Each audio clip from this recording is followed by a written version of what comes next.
Another day, another Gator, people, and here we are on part 4 of my playthrough, and sometimes with my friends as well. The part 4. Uh, Last time we checked, we had a scene on a arcade. Uh, Again, it was a very fun chapter, and I cannot wait for to see more of it. See what's gonna happen next. Now let's load here to save. Uh, let's continue. I have been completely out the whole weekend, sick like a dog. Must caught up in the arcade. At first it was just a slight headache and a stuffy nose. By Sunday I felt like my bones were made out of paper mesh.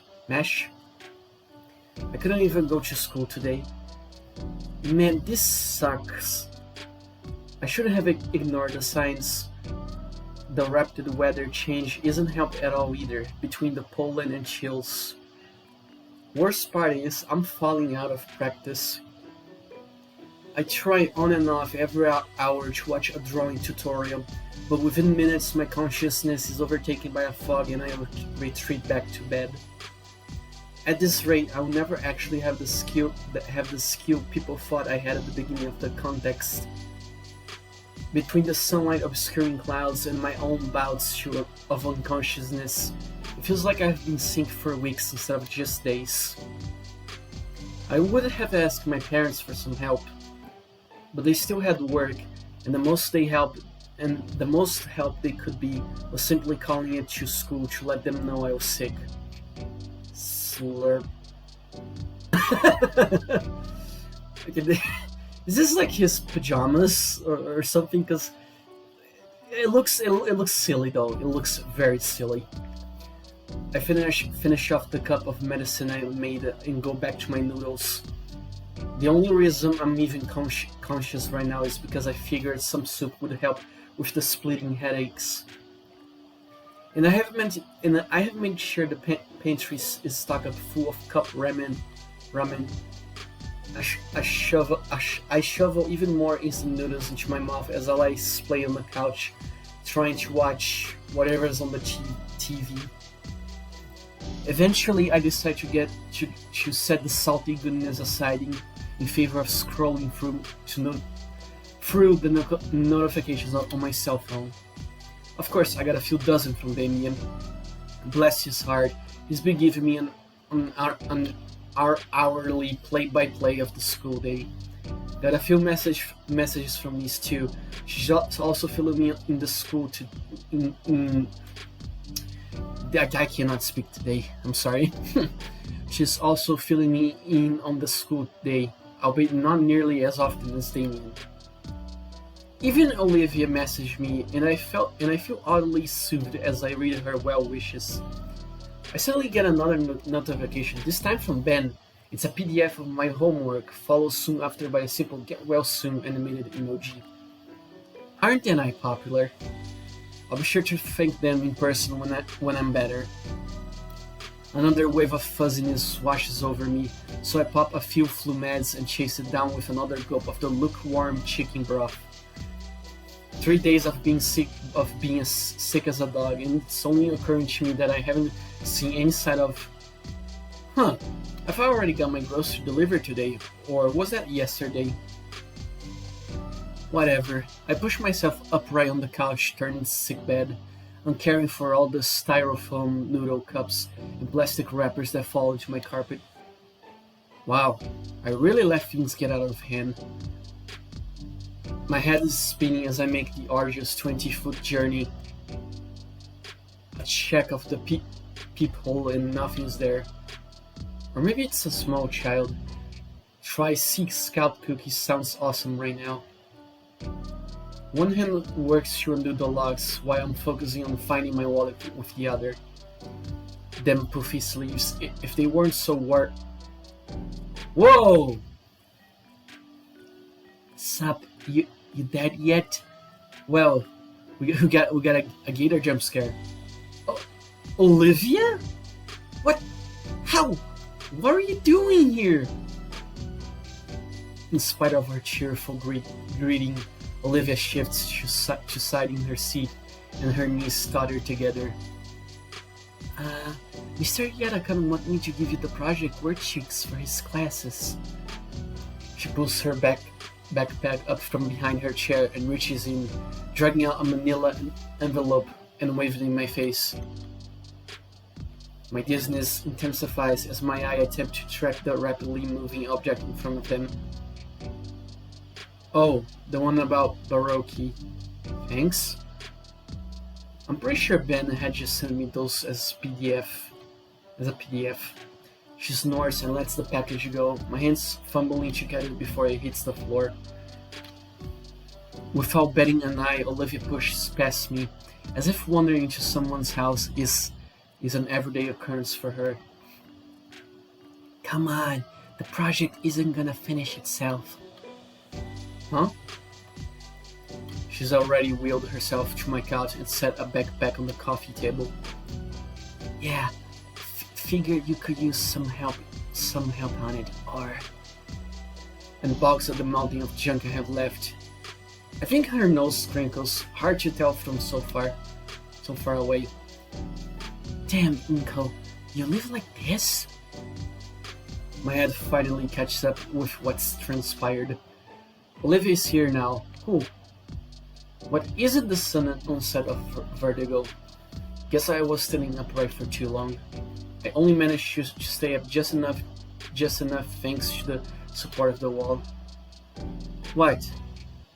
Just how sick are you? Pretty sick. The disgust that was on her face is wiped away as she looks at me. I wonder why. Why is my floor coming at me? Oh dear. Owie. After my improper tumble, Olivia had done her best to pull me up and get me to the couch. My robe didn't make it easy to drag me across the smooth floor of my house. Okay, forget the project. What project? Attaboy. I can't tell if the dizziness is new or not. Olivia's already started picking up at the trash mountain, moving what she can into a grocery bag. Watching her with my vision going fuzzy only testifies the vertigo. I guess I should take more of my medicine. I grab a can of soda from the half-empty case on the table, along with the bottle of cough syrup. Psst. I append the can and bottle into the glass I have been using all weekend, watching the delicious mixture slowly become my panacea. Panacea? Giving the glass a good swirl to ensure the best final product, I grin and gulp down my alchemical masterpiece. I don't get to finish the drink, however, as an olive green tail slams my midsection and makes me spit up the drink all over myself. The fuck are you doing? No wonder you've been sick as shit. Why? I read online that it makes the medicine go down easier. Inko, you have been drugging yourself with fucking purple drink. He's drinking the grimace shake. I mean, yeah, it's purple and I drink it. Holy crap, how are you alive? Ugh, the smell of my sped up drink irritates my nose, and I feel my stomach roil from both the impact and forced purging. I resist the urge to retched, feeling all my energy draining away. Ugh. I feel completely spent up again. My vision swims and the world turns counterclockwise. I feel something on my head, and I'm thankful that something soft and warm and smooth maneuvers back onto the couch. The blackness of my shut eyelids returns the uprightness of the world, and the numbness I had grown used to overtakes my limbs. Oh my, Inko, are you okay? Oh man, stay there. I figure. Olivia's voice is drowned by a growing drone of white noise. Once again, the callers from outside the window bleed and flood into my house, and I'm still without my rent money. Someone's here still. They are bent over something. Hey, you, what's going on? Whoa!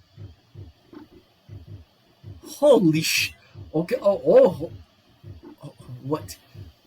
Holy, holy shit, this game became Hilux. This is, yeah, this is like literally Hilux. Like the art style and all, it looks very Hilux-ish esque. Funny Gator go on wheels. Oh god, how am I supposed to do like a drugged version of Olivia? I'm trying to help you out. Oh god, even drugged choices here. So big, big hugs. I want you hug. What's going on? Who is this? Where's Lucy? Where's my daughter? There he is. There's this new game reference here. If men came from monkeys, then how does Coach Sully exist? Well, I'm pretty sure this doesn't means anything, so I'll just choose so big hugs. I want you hug. Don't say anything. You're completely incoherent. Yeah, incoherent. That's my name. Before I can say anything, my being fades into the void. Oh, God. My head. What ear is it? I sit up and glance around the room. Mom and Dad aren't back yet, even though it's 6 o'clock. Some business meeting, huh? Wait, no, what's that smell? Dang, something's cooking. Smells nice. Who comes here? Oh, it's you, MJ. Hello. Hi! How much did I miss? You missed like about like you missed a very like very drugged fever dream. A moment. Very Hilux, I should say. But well, since you're here, you can finally do Olivia again if you want to. Yay! More Olivia! More Olivia. Guess Mom is home. Wonder what the occasion is. Normally it's just reheated whatever. Also, Inko is sick. That's why he's wearing these like silly pajamas or something. It's cute. Wait, that's a Snuggie. Yeah, that's a very silly Snuggie. I put the couch pillows back the way my parents like them, and head into the kitchen to see what's up. Wow, Mom, what smells good? Shit, sorry. I didn't know you were still. Oh man, I passed it out on you, didn't I? The assignment. Okay, do you remember her character, MG? Like she's grumpy, very red, and very raspy voice. Grumpy. Yeah, she has a raspy voice. Alright. It's fine. You feel getting better? Oh, are they not around very often? Yeah, they're usually busy with work stuff. Both have busy but well-paying jobs. I'm fine, don't worry. If you say so. Olivia looks down at the slow cooker and fiddles with one of the dials. So I think I'm gonna lower the volume because I don't know if people will be able to hear your raspy voice. I'll put on 35 here. There we go.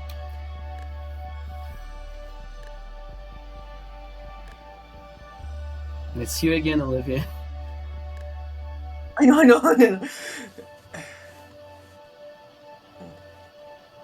Where is it? Actually, are you? Do you really not have anyone around?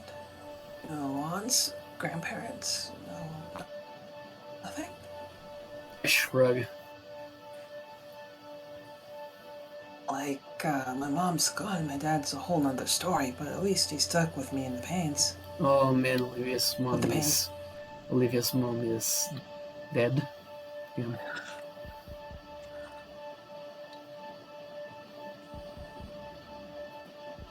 That's you again, Olivia. I know, I know, I know. And that way, I guess you're worse off than me somehow.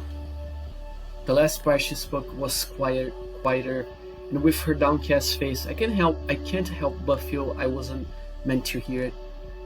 Well, yeah, you at least have your folks, but I don't think it does much good comparing our situations. I'll just have to be a better parent for my kids. Olivia flinches. I don't know why though. Isn't that what everyone wants?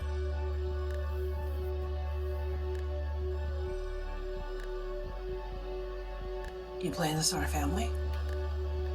Yeah, of course. What about you? My dad really wants me to. He knows he's pretty far from ideal. He told me that before that he hopes I could make a family work, like how he could. Oh It'd God. be nice, but I mean, it's probably not gonna happen. I think it can.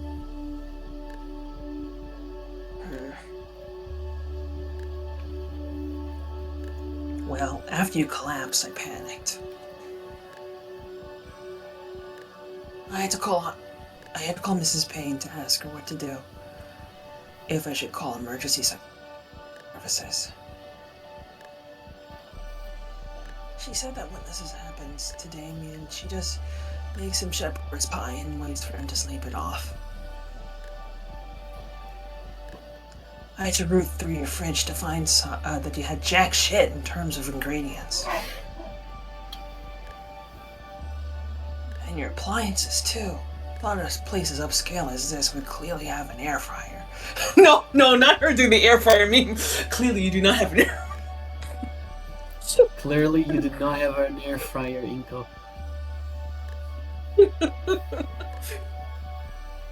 But all I could find was a slow cooker, so I threw the vegetables that hadn't expired into it with some stock. Should be good for your sinuses, at least. I vaguely remember something along those lines. I stepped closer to Olivia. What the fuck? What's going on in the background there? I hear it. I don't know. What's happening to the background? No, I'm here on your voice, MJ. On your voice.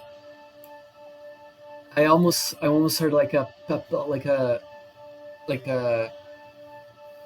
ball being hit. Did my microphone make a funny? Ah, okay. I stepped closer to Olivia. It does that sometimes. I never know why. I see. I stepped closer to Olivia, peering into the glass window of the cooker. I didn't even know we had half of whatever's in there.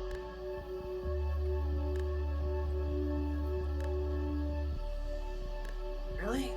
Why would your parents buy this kind of stuff just to let it rot away in the fridge? My mom does like to cook, but she doesn't do it very often. I wish she would. The green gator snorts.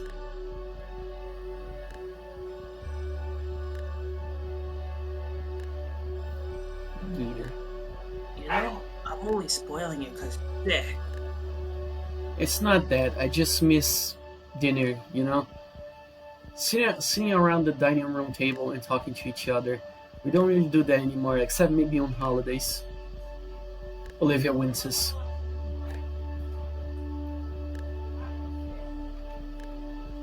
No kidding. Sorry to pry.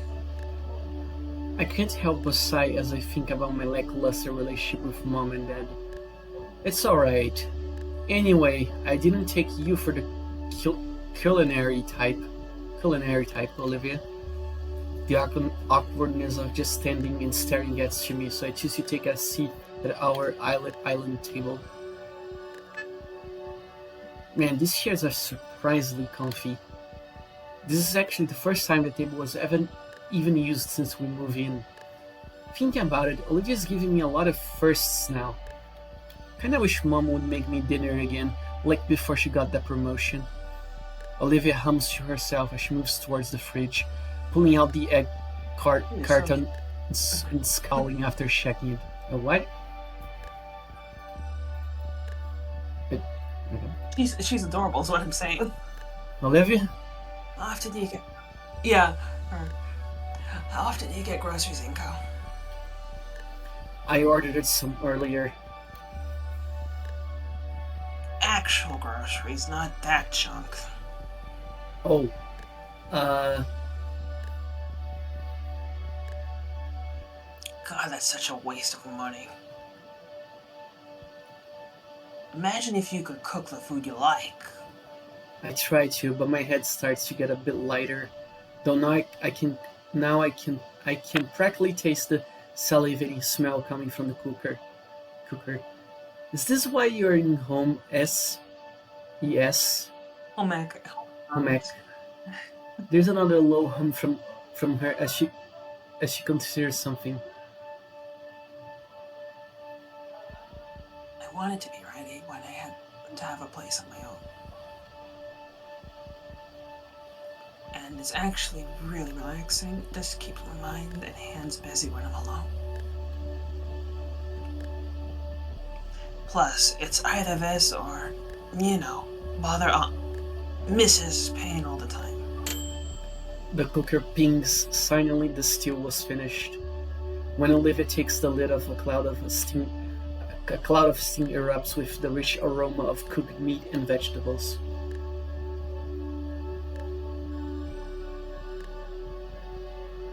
Can you grab us some bowls? I'm guessing they're in the shelves above. I nod and get up, moving around the table to the shelf with all the bowls. I give the top to a quick desk check, sticking it back and taking the two under it. Olivia already has the ladle ready, stirring the soup slowly. I set the bowls down next to her, and she ladles in serving for us. Okay, moneybags, back to the couch. You don't want to eat at the table? I can't. What do... Oh, the island table doesn't really have the space for her chair to fit underneath. Plus, I want to enjoy this with some quality entertainment. I figured we could watch something together on that big flat screen you got. I'm just thinking about that one like CPR X Misery X Rich Puffs, a thing. Olivia and Inko watch porn on the VCR. Why not? Oh god.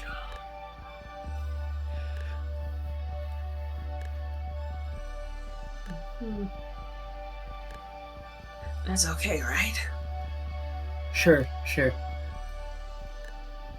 I carry both bowls back to the couch, seeing the entire living room has been cleaned up. Man, I really need to make this up for Olivia somehow. Just watching something doesn't feel like a fair deal at all. Not only cooking, but even cleaning up after. I'll find a way to repay her. I set down our dinner on the coffee table. Before Olivia can say anything, I place both hands on the corner of the couch and push. Didn't think that it would be so hard, but then again, I'm still out of sorts. The space created, however, is enough for Olivia to work the front of her chair in. Olivia gives me an appreciative nod, then angles her chair in a way to let her use her tail and the couch's armrest to pivot herself onto it.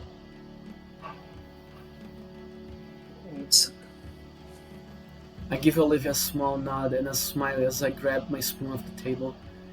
Leaning closer to the bowl, the comforting aroma of the soup wafts up my stuffy nose. First time I'm getting goosebumps that aren't caused by cold flashes. I get a good spoonful of Olivia's homemade remedy, making sure to get some meat and veggies as well. Still piping hot, I blow a bit of the air on the spoon to cool it down. Say, oh no! For once I'll agree with Olivia. Hot food is good. What? Hey, the last thing I need with deceiver is second-degree burns all over my tongue.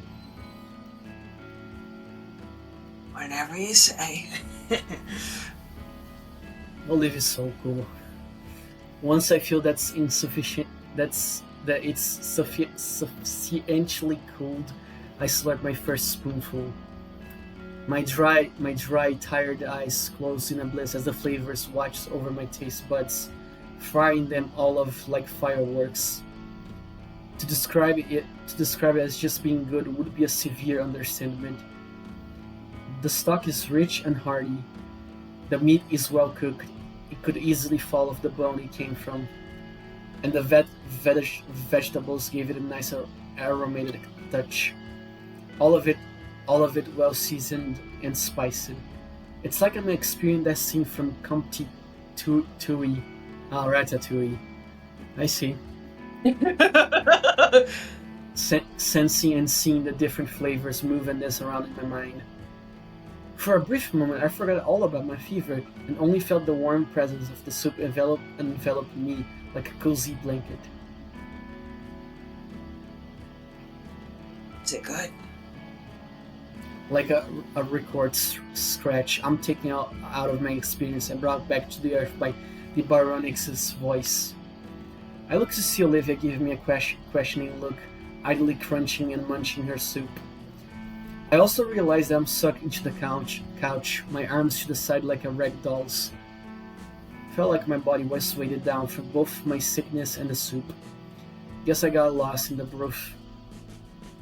Wow, Olivia, this soup is amazing. Olivia rolls her eyes at my enthusiastic compliment, but lets out a tiny smile. Oh, it's nothing. I just threw shit together in a pot and called it food. Anyone could do that. Olivia looks away, once again cutting herself short. Oh dear. With weak strength, I lift myself up from the couch's gravitational pull to better look at the shine scaly. I'm serious! This is the most delicious soup I ever had.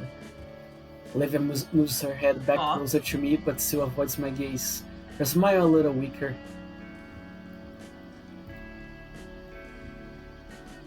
Alright, I get it. Don't have to make it sound better than it is. I'm just helping out your flu. I'm not saying it because of the flu. Honestly, you have a real talent for cooking. Olivia turns towards me, her smile still small but filled with honest joy. You really think so? I nod, even as the soothing warmth of Olivia's soup settles in, and manage to return her meek smile with my own tired one. I know so. Now she's blushing. Her eyes dart around for anything else to focus on. Yeah. Desperately trying to redirect her fluster. She shakes the flush off her face and checks around for her bag. Well, I'll get going. Going? Thought you were wanting to get caught up on your shows. Well... Remote's right there. It's the least I can do after your help today. What were you wanting to watch? She eyes the remote and the oversized screen on our wall. A few things. Nothing in particular.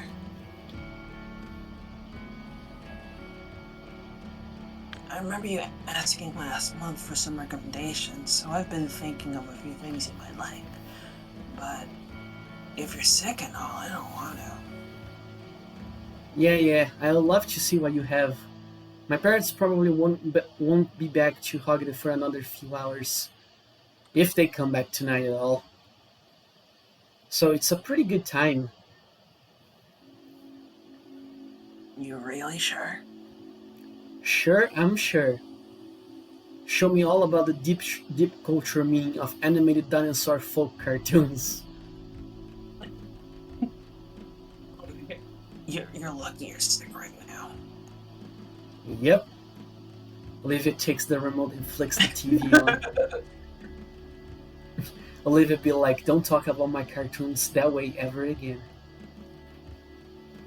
After getting over the after getting over the initial shock of the screen being taller than she is, she navigates to a streaming site and picks some colorful series I only see in passing.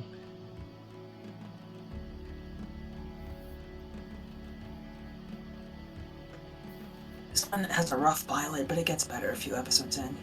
And the animation is top notch. Mm-hmm. She flips the first episode on and an established fight scene reveals while Olivia moves back by the couch with me. Then, to my surprise, she hefts herself out of her chair into the cushion next to me. I move my arm. Next to me. What? She's sitting next to you. Dear God. No Gator contact. I'm too shy for this. I move my arm out of the way to make room.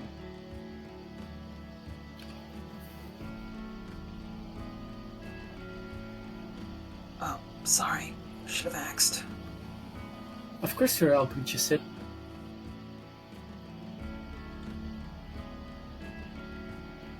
I know, but thanks. We focus back on the show. Well, I do. Olivia's glancing my way after every joke and expensive shot to analyze my reaction. And when it's not for that, it's a forewarning that something a bit cheesy was about to happen. Eventually, the first episode closes. The heroes are ready to begin their journey for real in the following one. The credits scroll and Olivia swishes her hair aside with her fingertips. So, yeah. It's pretty good, I guess. I don't know, what do you think? I like it, yeah. Really? Oh. Well, like, the whole season, do you want to see more? Oh, dear God. She's adorable! She's gonna geek out. Wait, didn't you say you wanted to catch up on your shows? This is the pilot episode. She fumbles the remote in her hands and has to catch it in midair. Well, yeah. Just figured you should know what it's all about. What's all going on so you don't get lost, you know? But if you want to keep watching this, that's fun too. She quickly pushes the button to start the next episode without my response. Cute is all that runs through my mind at her attempt to cover for her small mistake. She's probably just refreshing her memory and... I wonder why I thought cute fit. Well, it does. It does. Ingrid is literally thinking what we're thinking right now. Fucking fourth wall. Hell, endearing. Every time she glances over as if I wouldn't enjoy the show. Sure, mom and dad aren't in any rush back. The characters on screen freeze. Oh shoot, did the Wi-Fi go out again? I try to stand up, but I brutalishly heavily anchors my lap back down. Olivia's tail feels like a boulder across my legs, keeping me from standing. Olivia?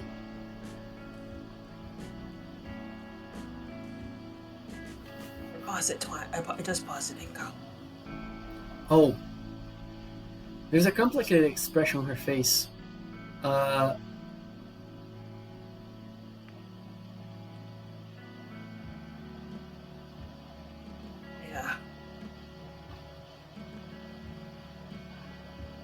Is it normal?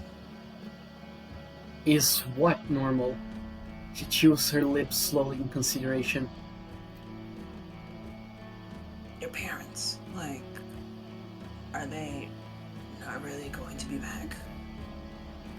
I shrug. They're always busy with work. I feel a shifting next to me. Oh. Livy's inched herself closer. Oh my. Like, when I think about it, I barely see them at all. More shifting. I wonder sometimes. The tail shifts to my abdomen now. Does anyone even care? All the movement has stopped as if reality itself had paused. Man, I must be more tired than I thought. I feel my head sway as my muscles ease into putty. Putty? Sure they do. I look at Olivia, who's shoulder to shoulder with me now.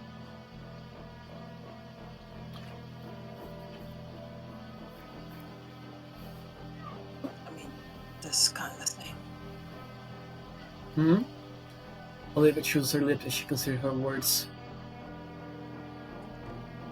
He's always busy too. The only reason I live with my grandparents is because Dad has to travel for work. So he doesn't. I saw myself and I see the thing wetness in Olivia's eye. Sorry. Yeah, both of these characters don't have very like strong parental figures in their lives, which sucks to be frankly honest. Her eyes close and a somber sigh escapes her lips. No, it's fine.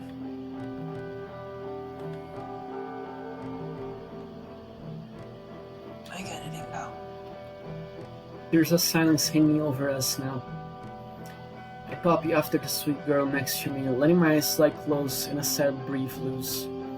After some time, she breaks the silence with soft and tender words.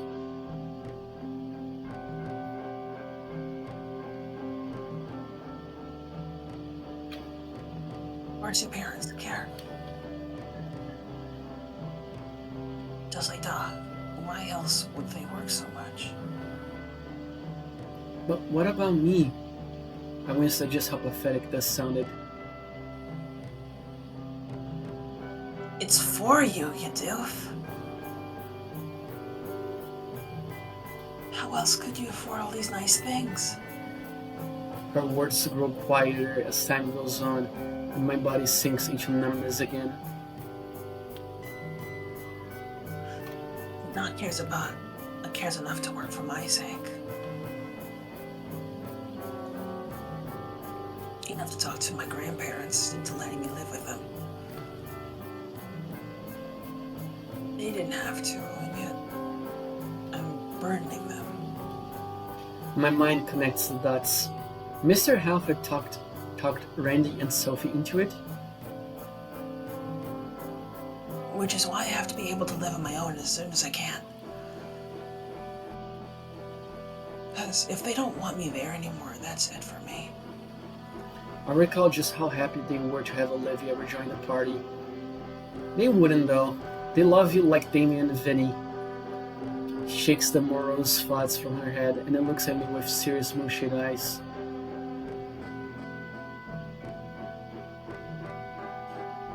Anyway, you should do the same for your parents and yourself. Damn. Holy, that is cute! Yeah, that's man. That's adorable. Are you kidding me? Yeah, that is a very gentle Gator girlfriend. My world goes horizontal, and I find my head atop the comfiest pillow I ever felt. I nod, and the nod becomes a nuzzle into said pillow. Above me, Olivia yelps. Hmm? I try to turn and see what's wrong, but something falls atop my head that keeps it in place. Nothing. The soothing cool something rubs across my head, drawing me further and further into restful peace. Along with the gentle caresses, a deep vibrato emanates from somewhere, resonating in my tired mind. Okay. With the lulling touch until my eyelids grow heavy. Lulling. By the time I wake up... I see. By the time I wake up, Olivia's gone. I check my phone for the time, only to realize it's 4 in the morning. I can't help but groan as I sit up on the couch, but instead of feeling horrible like I had the past few days, I feel surprisingly well. There's no doubt that I have Olivia to thank. Hell, I might even be able to go to school today. Wonder if any of that soup is left. She's probably left it in the fridge, right? I shove over to the appliance and open up the door, allowing my eyes to adjust to the light. It only takes a second for me to spot a Tupperware container filled with delicious meal. Nice. I'll have to ask for her the recipe sometime. Thanks to Olivia's advice and cooking, I finally made my recovery and returned to school. And I'm glad to be back. I feel like I missed so much while I've been gone. So much I needed to catch up on. I mean, I did manage to finish all the assignments that Ben has sent to me, but I felt out of the loop with other things, like gossiping about me. They may try to give me the rundown of it around during PA. I'm still in shock over how bad some of them got, up to cartel drugging, running, and FBI's most wanted. I don't think that's even possible in just a week. The end of class bell rings through the school, signaling the start of lunch. As everyone in class is packing up their things, Mr. Yadakan speaks up. Guess I'll do Mr. Yadakan here. Alright everyone, make sure you complete the assignment by next class. You all have a wonderful rest of the day now. Oh, and Inko. I stop at the mention of my name as I throw my backpack. Could you wait a moment? I have something I wish to speak to you about. Yeah, of course. Olivia looks back from the crescent entrance, waiting for me. Don't wait up on me. I will meet you at the table with the others. With a shrug and nod, Olivia wheels herself out of the door and down the hall. Everyone else leaves the classroom until it's just Yadakan and I. Please, have a seat.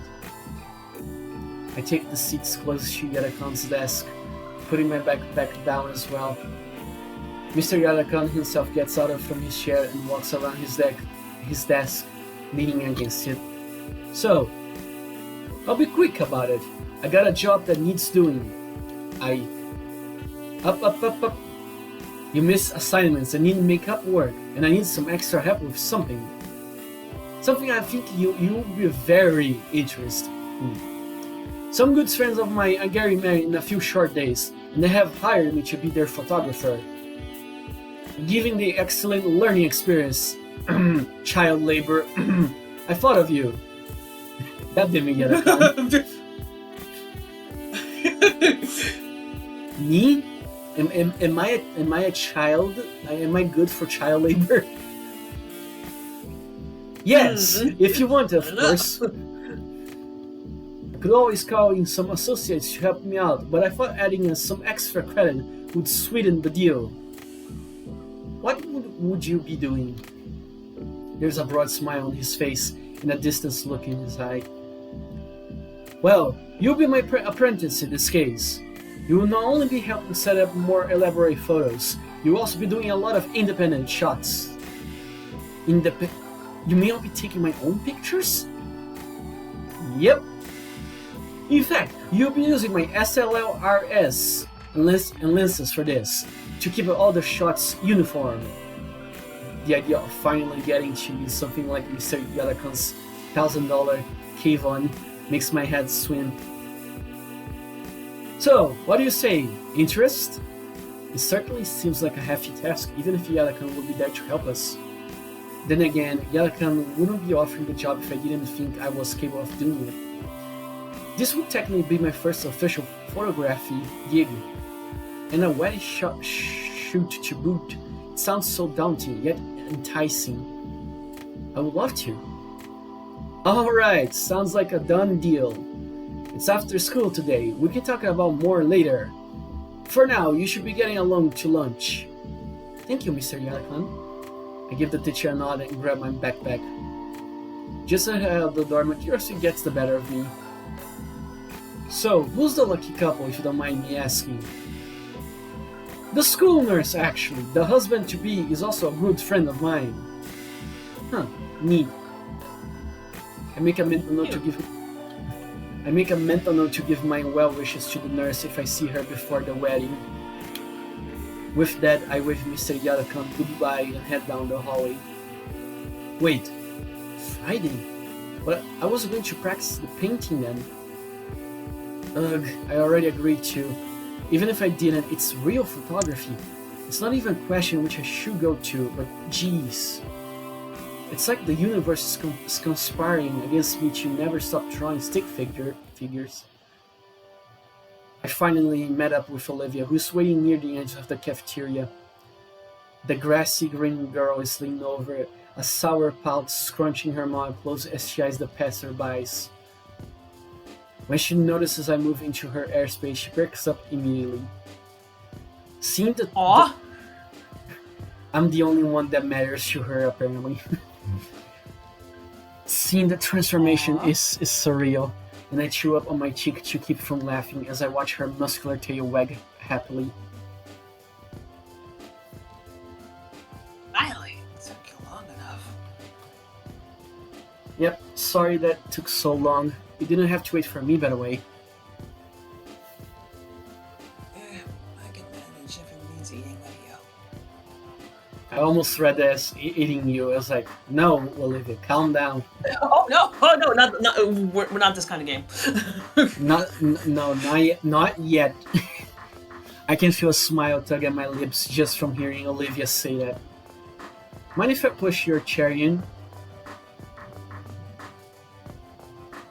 Using me as a battering ram through the crowd, huh? Yeah, something like that.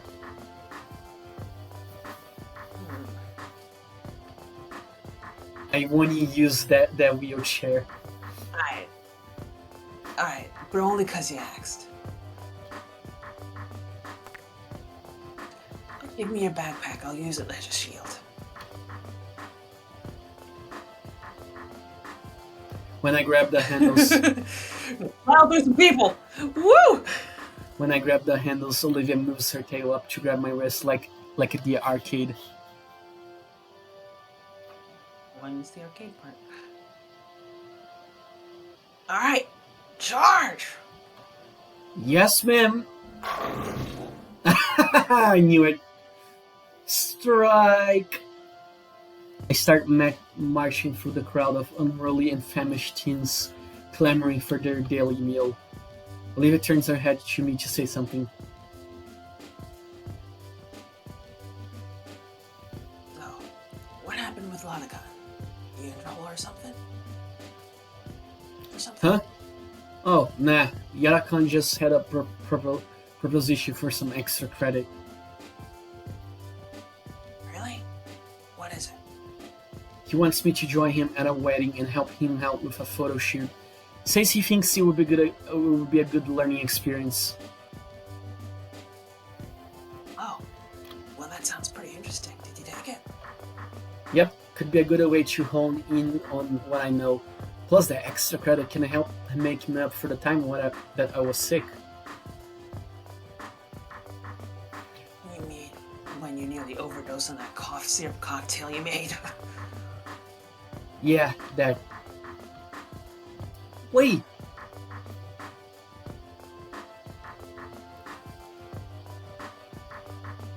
What? I didn't say anything.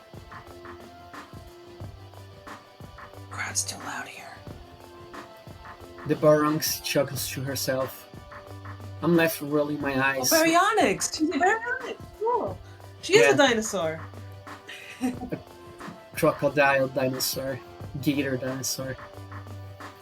I'm left rolling my eyes, letting her claim victory in this exchange. By the time we've got our lunch, it's a simple matter of locating Damien and Liz by the telephone pole neck. For whatever reason, they're at a more sequestered table today, and when we arrive, it's pretty obvious why. Oh fuck, it's Mia. Oh no. Big bull. Took you too long enough. Oh, you wanna voice Mia? Okay, so Mia is very confident. Yeah, very confident, and you need to sound very bully-like because she's a bully. Right. took you two long enough.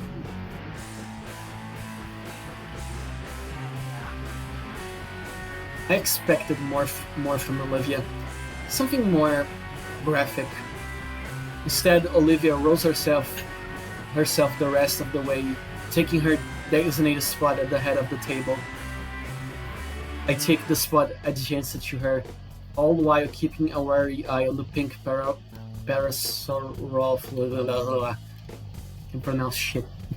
It seems like. Okay, one moment.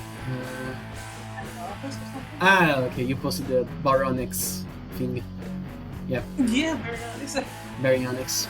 It seems like Mia's rage against me has simmered down over time, but the air of uncertainty and uneasiness still waver around her. The best I can do is act friendly. Hey Mia, is there something you need? Oh dear. Me? Nah, just here to catch up with my good pal here. While the red-scaled menace turns toward Olivia, her own eyes remain locked on her soddy chicken. She's eating mechanically.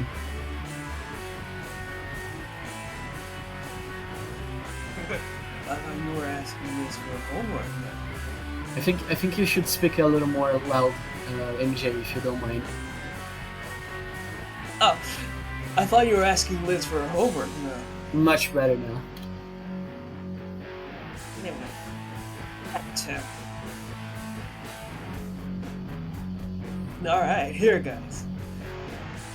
A pair of soda cans are rolling down the table, and I think Raptor Christ, I'm able to catch both before they ram into my train of questionable lunch meat. You guys are taking a while, so I grabbed the drinks today. No, you didn't. Mia gave those to you. Well, she did. Because I thought about it. She's... Damien, she's trying to bribe you for the math answers I helped you with earlier. Lizzie! I can't believe you would imply something like that about me. But it's true. Hey, free soda is free soda, man. I love this way of thinking, Damien. Free soda is free soda, man. Such a big himbo energy. At any rate, real reason I'm here is... Say, Olivia, you leave your phone at home or something? People were trying to contact you all day.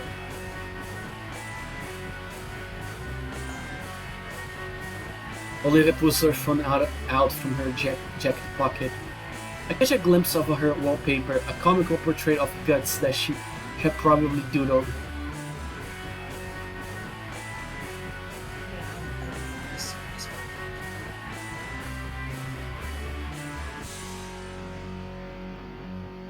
What the hell?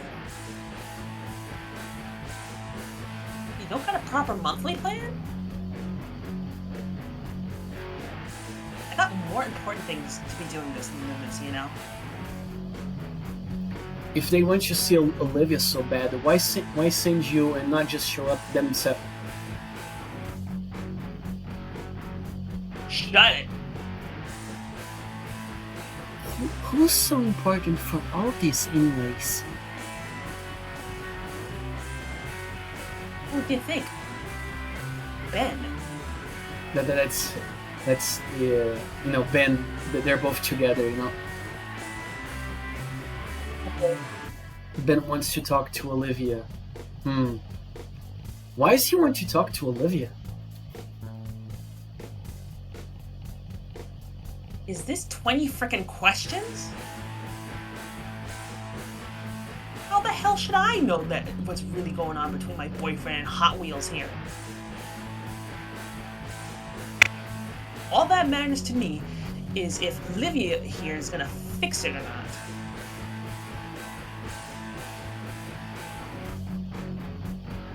I'll think about it. Whatever. I'm out of here. Smell you later, Gator. Smell you later. Later. Mia storms off, leaving Olivia looking very sore. Uh, things alright with Ben?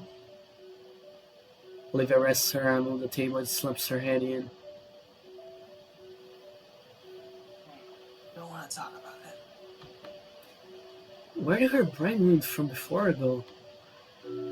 Well, anyways, Damien, you really shouldn't condone cheating, even with something as simple as a math homework.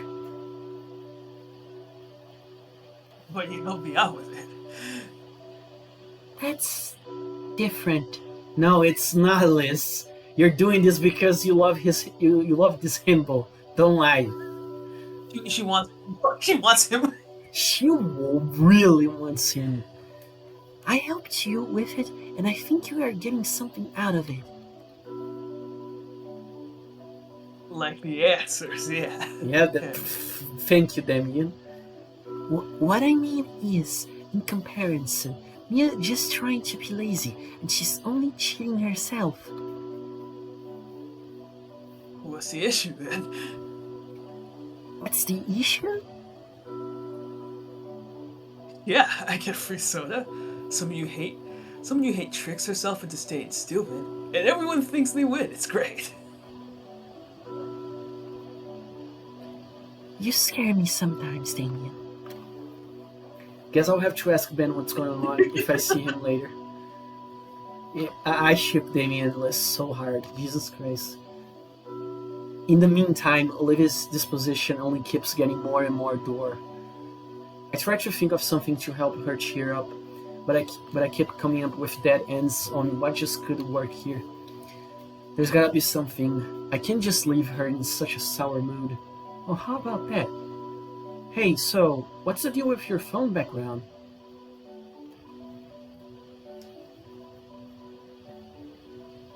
Oh, you noticed it. She flips her phone on and shows me her background.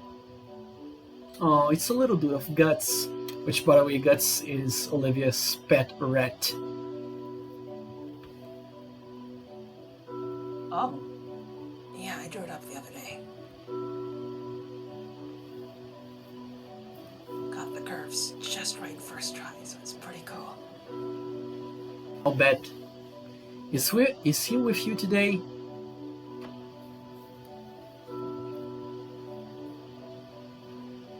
No, I left him home. How often do you bring him? Not often. Maybe once or twice a semester. And even then, it's when I'm bored.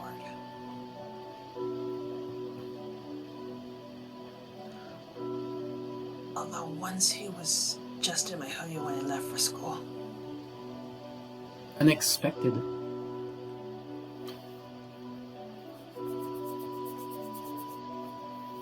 It was. Here, I got some pics saved. The screen displays the small creature set atop a desk with its skinny tail clutched to its chest tightly.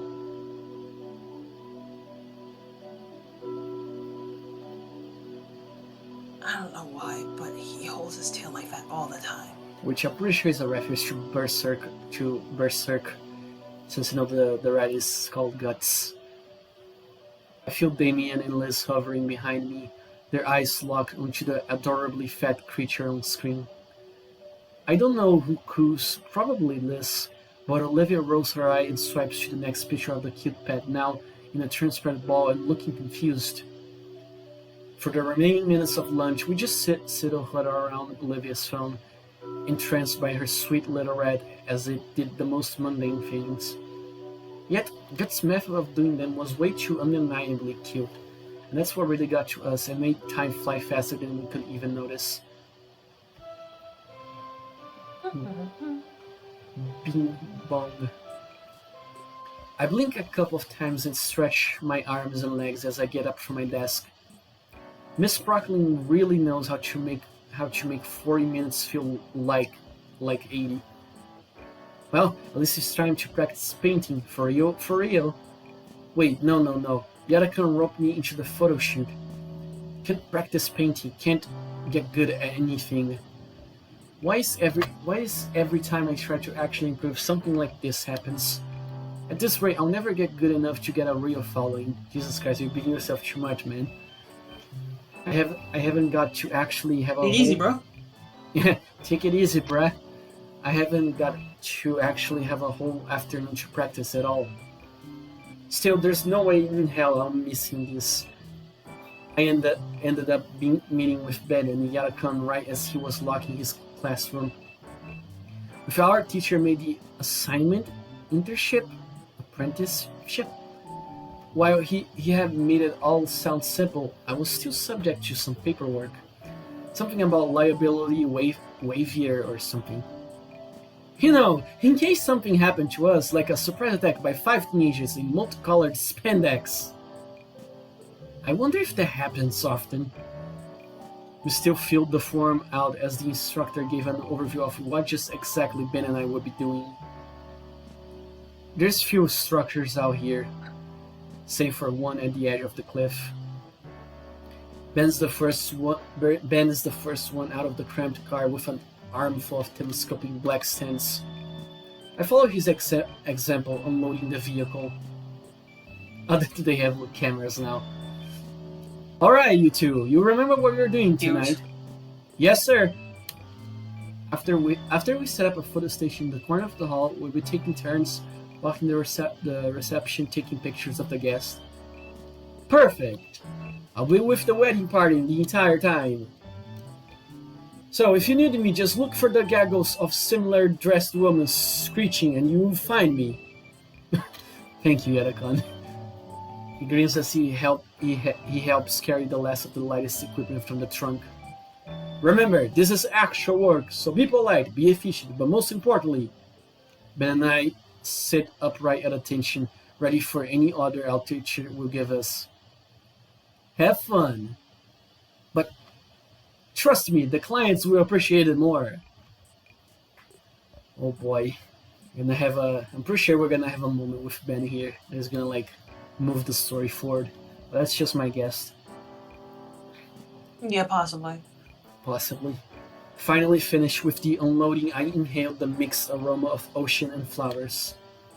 While I find the scent energizing, Ben seems to have the exact opposite reaction. His brown paint together in disgust as he tries in futile to fan away the air with one hand while covering his nose with the other. Ugh, I think I'm going to be sick. I'm going to be the sick one next with this weather. At least the view is great. That it is, yeah. Mr. Yadakan lets through a small garden out front and into the reception hall. It's a spacious wedding tent adorned with all sorts of flora and high-end lighting, keeping the place warm and lit. Okay, you guys know how to set up here. I'm going to get to business. Yes, sir. He leaves us, stepping into the ongoing ceremony with a prime camera and tripod. Ben and I exchange a single glance before we both resign ourselves to the daunting task. First on the list is the telescopic stands for the cameras. From my experience, it doesn't take us too long to get those in place. Next are the reflectors and strobe lights, all packed in heavy cases that have to be hauled inside. By my third case, I'm already exhausted. Shoot, I thought gym class would have prepared me for this. Bzz. My phone buzzes. Might as well take a breather. Opening up the notification, I discover it's from Olivia. Live long. Nice. She's texting him. Cute. Okay, so you wanna say the text? You wanna voice the text as well? Sure. Let me just try to look at the full screen so I can get a better view of it. All right, here we are. Yeah. Let's go. Okay. Hey, Shades. Hi, Olivia. You got service back? Oh, I lied about that. B. Uh-oh. Saw you leave with Edekan after school. It's pronounced Yadakan. It's a Yeah, very... the con after school. Never heard of that name before. What's up with that? I like how the message is typing here, and then it's showing here. That's a nice touch. You can see him type it out. Yeah, it's cool. Yeah. I'm helping him with a wedding photo shoot. You? At a wedding?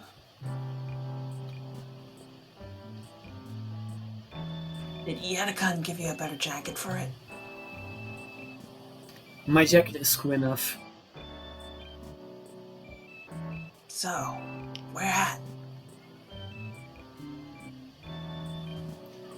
Teach said it was someplace called Clarkson Look. Clarkson Look, out on the way over. Wait, really?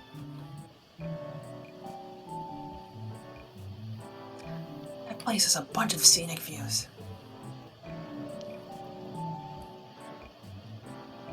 If you see any good landscape shots, take one for me. Sure, if I get the time. No, do it now. Gun.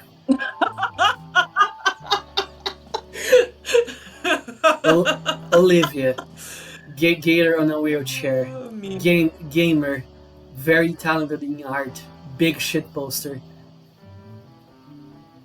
I love her so much. Yeah. Cute and threatening message received. Geez, well, this is a good spot as any. The sun's starting to set, so it does make for some pretty nice atmosphere. Maybe Olivia wants to paint another landscape.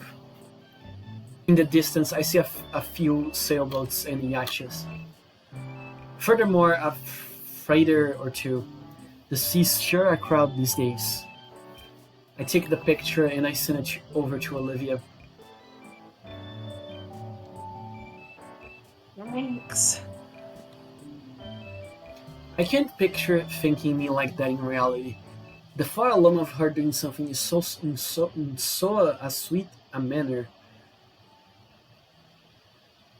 You put like her little croc mouth and the smile was cute. Yeah. Inko, this thing weighs like 80 pounds. I'm not doing all the work. Alright. Oh no, poor thing. Poor Ben. Help him. He's literally bending over the work. You know, because bending over. I let my camera. Yeah. I let my camera hang loose around my neck while assisting Ben with setting up the last of the staining reflectors.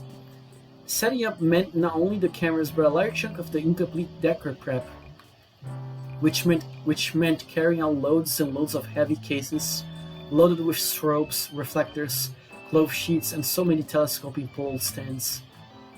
Following his instructions, Ben had set up a small red carpet path leading to a glamour shot station.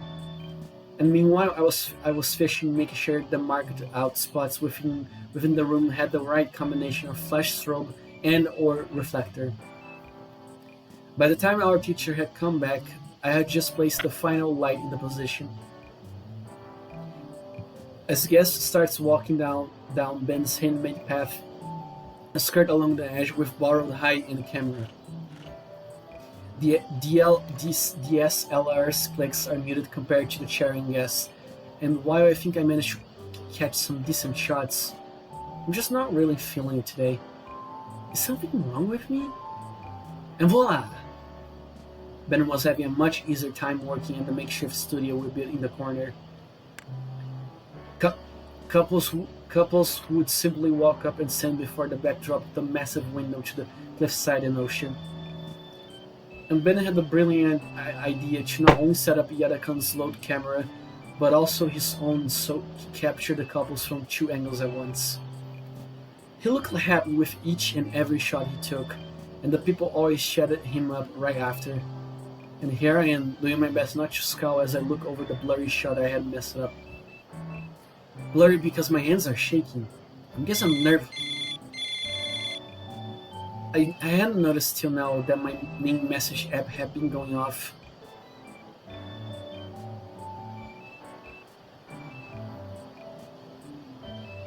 Oh, let me just full screen again. I didn't know she was going to text him. So, is it going well? Hardly. I think it's been turning into a competition. Are you winning? You're winning, son? Winning, son. No, not really. Eat him for me. Oh, this is going to turn into another type of game if you... Yeah, pretty much. That wasn't a real message. I try to ignore my phone for now. I don't think anything will calm my nerves at this point. That feeling of anxiety only grows as time marches on. I can't seem to get any other picture just right, and Ben zooming around as efficiently as he isn't helping. Well, that's not at all. All of his messages are just throwing me off.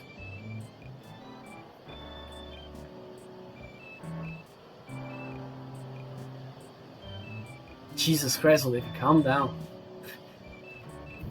Damn. Just break his flashing stick thingy. Then his pics will be super dark. In case you're wondering, MJ, so you want some context. According to Olivia, Ben is the cause of why she's so like grumpy, so social, recluse, So she has a grudge against Ben. Uh-oh. Yeah. How? That would partially explain why Mia was so pissed, maybe. Mm-hmm. How out of date is Olivia to think we still use flash pens?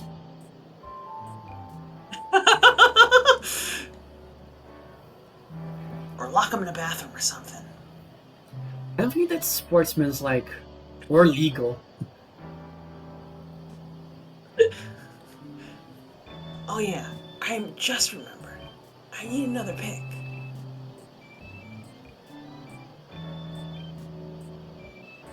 Can you try shoving him into the wedding cake and taking a pic of him smashed on the floor? Jesus Christ, man. Honey, no, you can't do that. That's ruining the wedding. Let the adults enjoy their wedding.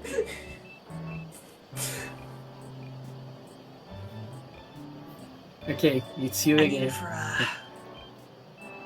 Yeah, I said I need it for, Muse.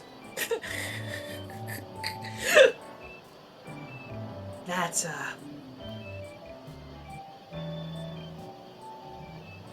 do it for me. Come on, that's just violent. Just barely within my peripheral vision, I spot a perfect shot of an older couple, the parents of the groom, I believe. There, that's a good chance. I bring the borrowed camera, look through the viewfinder and see that the parents have already moved away into another group. The camera slips from my grip. Luckily, the next strap holds safely against my chest. Okay, MJ, no problem. Okay, I need a break. I find an appropriate place to sneak outside and go around the building, slumping down against the brick siding. It's really twilight now. The ocean's reflection of the sun is getting very close to meeting the real thing. My phone buzzes once more, and something in me jumps. It's not fear though, just wish I knew what it was. Olivia sent a video of Guts running around a maze she put together using cardboard and school supplies. When he comes out the other end, she gives me a grip to bite into her palm. I was never really fond of rodents, but seeing Olivia's videos and the little tools is really starting to sway me. There's something about seeing Olivia having such a strong bond with Guts and caring for him that warms my heart. It's hard to believe that this is the same girl that used to give me nothing but icy stares when I first met her. I'm glad she feels comfortable enough with me to let her defenses down and be herself. As I continue snapping photos, my trek around the hall to find good photo ops lets me to the stages where the DJ once was. Shame that I didn't get any good shots of him while he was here. Maybe Ben got some decent pictures. Looking through the camera lens, I see that there is a gentleman sitting on the steps that leads up to the stage, finishing off a cigarette. There's someone over there at the steps taking a deep drag of cigarette and blowing up the smoke towards the window. A truly iconic display of suavity. Before I know, I have taken several shots. Seems like he wants to be alone, but he doesn't mind. Hey, kid! Oh God, it's him, the patriarch, the taxi driver. At least my good side, will ya? Oh, step closer, readjusting my camera setting and scrambling for an explanation. Sorry about that. I was unsure if you wanted the attention. It's alright. People say I got a kind of a resting bitch face. Though I can't lie, I'm pretty exhausted, kid. Specifically after that I had to carry the new missus down the aisle all the way to the car. So this is the groom. So, you gonna take a photo or what? Alright, sorry. As I raise my camera, the groom takes a thinker-esque pose, taking a drag from his cigarette. After a few clicks and a couple of slight adjustments to my position, I believe I got some pretty good shots in there. There we are. The groom blows out a plume of smoke from his mouth before leaning over to see the captures. Smells like a Vegas hotel. I give the groom time to look at each photo thoroughly before moving on to the next one. It's a pretty good, kid. Managed to make this mug of mine look halfway decent. He lets out a scratchy chuckle as he takes another puff of his cigarette before snuffling what little was left out on the floor. Thanks. Say, if you don't mind me asking, what are you doing all the way over here? It's your bigger day, isn't it? As the groom lets out another plume, he's already begun to dig up another cigarette. Lighting the new cig casually, he begins to inhale. Keep inhaling it. He holds a finger as he continues inhaling until the cigarette is finished, and he finally exhaling a string of lung cancer slowly over the course of 30 seconds. Sir? Of course it is, just having a little rest is all. I mean, this has been the happiest day of my life, but it's tiring as hell. The miss is certainly having fun, and then in a few hours when we are in our new no longer bachelor pad, I'll be listening to her as she moans about how sore she is. The girl lets out another plume of smoke, this time through his nostrils. But hey, if that's the price I gotta pay, holy matrimony and all that jazz. Definitely feels like the groom is laying out on a bit thick to who is essentially a stranger to him, and yet I can understand what he means. You know, you have been going around the whole reception setting booth. Why don't you take a break too? He motions into the nearby stage as I'm available to seat. I set myself on the stage as the groom then fills with a small packet. Looking closer, it's a steel-sealed pack of cigarettes. Trent told me about a bit about you, you know. Who? Your chemistry teacher, or whatever he's called at your school. Says you're a good kid and all, though a bit clueless. Hey! The groom lets on another guffaw as he cracks open the pack of cigs and plucks out a fresh cancer stick. His words, not mine. How do you know him? We have known each other for ages. He actually helped me meet the missus. Funny how that works out. What, Mr. Aracon was your wingman? Heh, he always hated how I told him that. I gave him a little lift to some field trip he had to chaperone. Don't know why, he could have always taken the school bus. But as soon as I got there, I met the rest of his co-workers, including my would-be wife. Pedro tricked me into also chaperoning too, saying I could use the time to get to know her better. Jeez, maybe I should be asking him. Well, no, I can't. Can't what? Can't what? Nothing important. Have a teacher tell you how to court a lady friend, right? Hey, no. Another one of his students. Your classmate, yeah? It's not like that. Ah, come on, I know you want to talk about girls. That's always fun. Humor me a bit. She's just a good friend. The words taste bitter on my tongue for some reason. Sure, kid, sure. We've got a few more minutes of quiet while Bridezilla and her maids of murder fight over that bouquet. Quickly glance over to see a woman twice my age, wielding a folding chair like it was a battle axe. Trey can't help you there, but I can.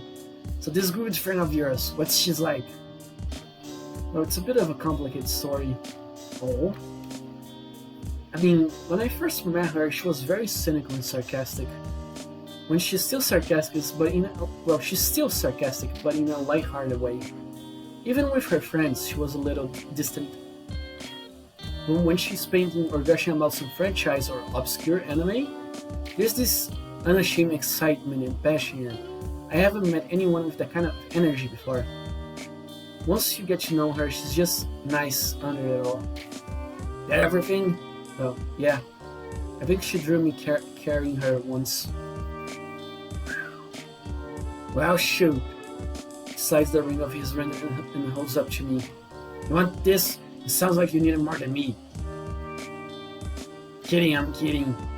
But then, it sounds pretty cut and dry to me. Never had a crush before? Not only anyone I know personally. Your folks together? Yeah. You love each other too, yeah? Yeah, I guess they do. You guess. It's complicated. They are around so little. I don't even know what their love looks like, how they interact, if they even love each other at all. They never told me their story, why they're together. Anything that would prepare me for the future was outsourced. As far back as I remember, whenever my parents weren't around, there was a screen nearby, and they weren't around often. I've always had that little electronic friend in my pocket telling me how great I was at everything. That's been my only help to get through life. All the best way to have the best friendships, hobbies, romance. But I feel worthless now. I'm not prepared. I don't even know if what this is love. You guys seem to think so though. He'll help me out. I see him put some words together now. Let me give you a little anecdote, kid. The groom finally lights the cigarette, though this time he's slow to puff on it. See my beautiful bride over there. He motions with the dual amber of his smoke, where the bridesmaids were still violently wrestling and the bride acted as a rare feat. Even if we have never met and this was a happenstance meeting, I'd see her over there. And I just know I love her. Yeah? Yep. Is that it? Yeah. Aren't you trying to give me a little push? Convince me I like this girl? You're the one who wanted advice. There it is. I thought you were going to go on a bit more about love. Why the hell would I give a speech about love? I know what it is. You know what it is. But there's no ground-breaking advice that will make everything make sense. And you don't need me to convince you. You're just looking for a reason to not believe what's right in front of you. Oh. Break's over. Gotta run. The man gets up, dusting off his pants and flicking the cigarette butt into the trash. Hey, take some great pictures for me, will you? No more mopping, you're on the clock. He jogs into the crowd to meet up with his bride. My phone buzzes in my pocket. What timing? I reach into my pocket and pull out my phone, squinting at the screen. An early notification from our group chat. Shoot, do I have time to be on my phone right now? Maybe I can talk to Damien about this. He knows Olivia for a while. Ben and Olivia used to be friends too, right? Would he be able to help? I should probably focus on what I'm here to do. Besides, I don't want to let the groom down. But this is Olivia's we're talking about. I don't want to do anything without knowing as much as I can. Oh fuck, here we go, choices. Think for choices. MJ's still out so far, so I guess it's only up to me to choose.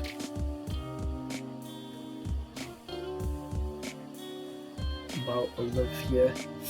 I need to focus and finish taking these photos. I should consult the others about Olivia.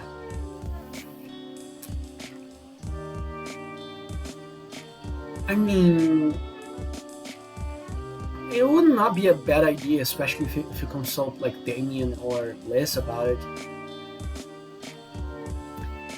But also, Inko is a person that's always like beating himself down. He's like he wants to get good at photography, which is something he loves, a lot. And basically he hasn't done a lot since he joined the wedding as a photographer. But then again, Olivia truly has something for us, and Inkel doesn't know much about love himself because he said that he was unprepared about romance and all.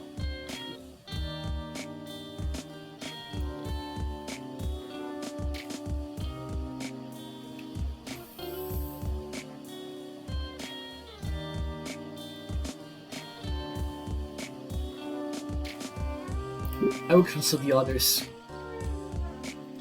I can go into this without being prepared.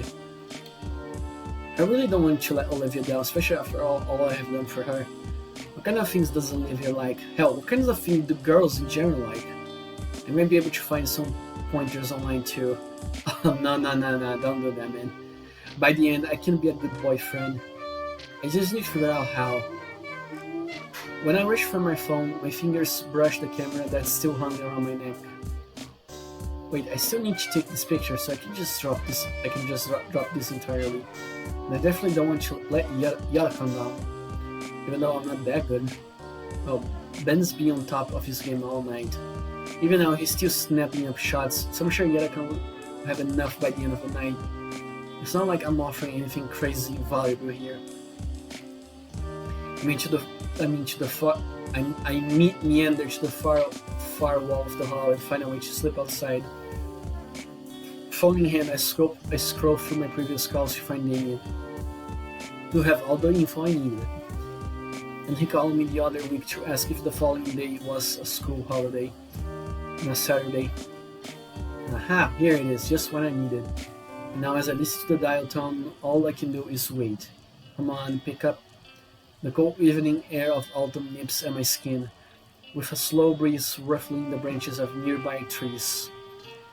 Some leaves are brown lazily off their branches, drifting with each other to a songless dance. I did always prefer nature photography. It's a lot less hectic compared to tonight.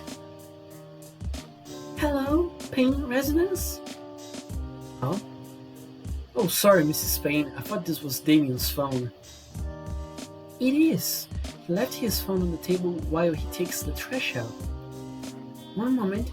Damien, sweetie, you have a school friend on the phone. Imagine if she's still not here. I guess I'll do Damien. For now. Oh, Ma, I told you not to answer the spam calls. It's Inko. Oh, snap. Cool, thanks, Mom. Hey, Inko. I can make out the frantic shuffling of the phone. What do you need me for? Okay, just play it cool. Right, I want to ask about... Wait, how do I even ask him about this? Oh, I want to be a better friend for Olivia, right? Yeah, I'm following. I was wondering if you knew anything else I should know, The silence lets me know how stupid that sounded. Huh? Well, I think she likes anime and soda in the arcade. But didn't you know all this already? I do, yes. But I mean like anything a bit further than that. I mean... You like Olivia, don't you, Inko? I didn't say that. Despite the stiff breeze, I can feel my face burning up. Shut up! Say it! Say what? I don't need to tell you nothing, and I got all day to wait. Do you? Damien, I'm serious, I need some help here. I'm serious too. Come on, say it! I'm not confirming it or denying anything. Well, maybe I should hang up then. See you at school tomorrow, Inko, my man. Arg, damn it, fine. Damien! Yes? Take a deep breath and say it. Alright, I like her. Huh, who? Oh, come on! Olivia! Huh, what? What about her? I'm not hearing completing sentences here. Screw you. I like Olivia. I want you to know what advice you have as our friend. I'm serious. Here we go. In all seriousness, I don't have much for you. I hadn't thought of Olivia that way since like 3rd grade. I don't got anything like game-changing for you. Great. But hey, I'm here for you, man. Just don't act a fool and start wailing out, you know? Not in the slightest. I'm saying, look, you're calling because you think there's some big secret here, right? I'm telling you there isn't one, and that in itself is an advantage. You don't need to be focusing on like strategy, just let it happen. Wait, does she know? No, I don't think so. I think she likes me too. Well, yeah, that's the long and short of what I got. Have you ever been in a relationship, Damien? I feel. Nothing serious though. Hey, why don't you go to the school dance? That sort of thing. Never went anywhere, you know? Yeah. Alright, I should get back to it. Sorry to bother. Hey, call anytime, man. Thanks, being seeing you. See you later, Gator Dater. I fight the urge to throw my phone into the brick wall. That was completely pointless. I place a hand on my forehead and take a deep breath. At this point, I should just try to get some photos to look somewhat competent at my job. I slip my phone back into my pocket, grab my camera, and begin walking around the hall. Doing my best to look for opportunities to snap some decent shots, I do a lap around the hall. Even then, I'm still struggling to find anything good.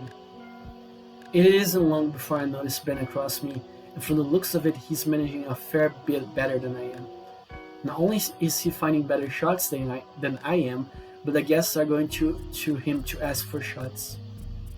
Actually, the more I think about it, Ben might actually have some decent advice to give, right? Better than what I got from Nani at least. Oh no, Inko. I don't think it's better to have ask advice with Ben.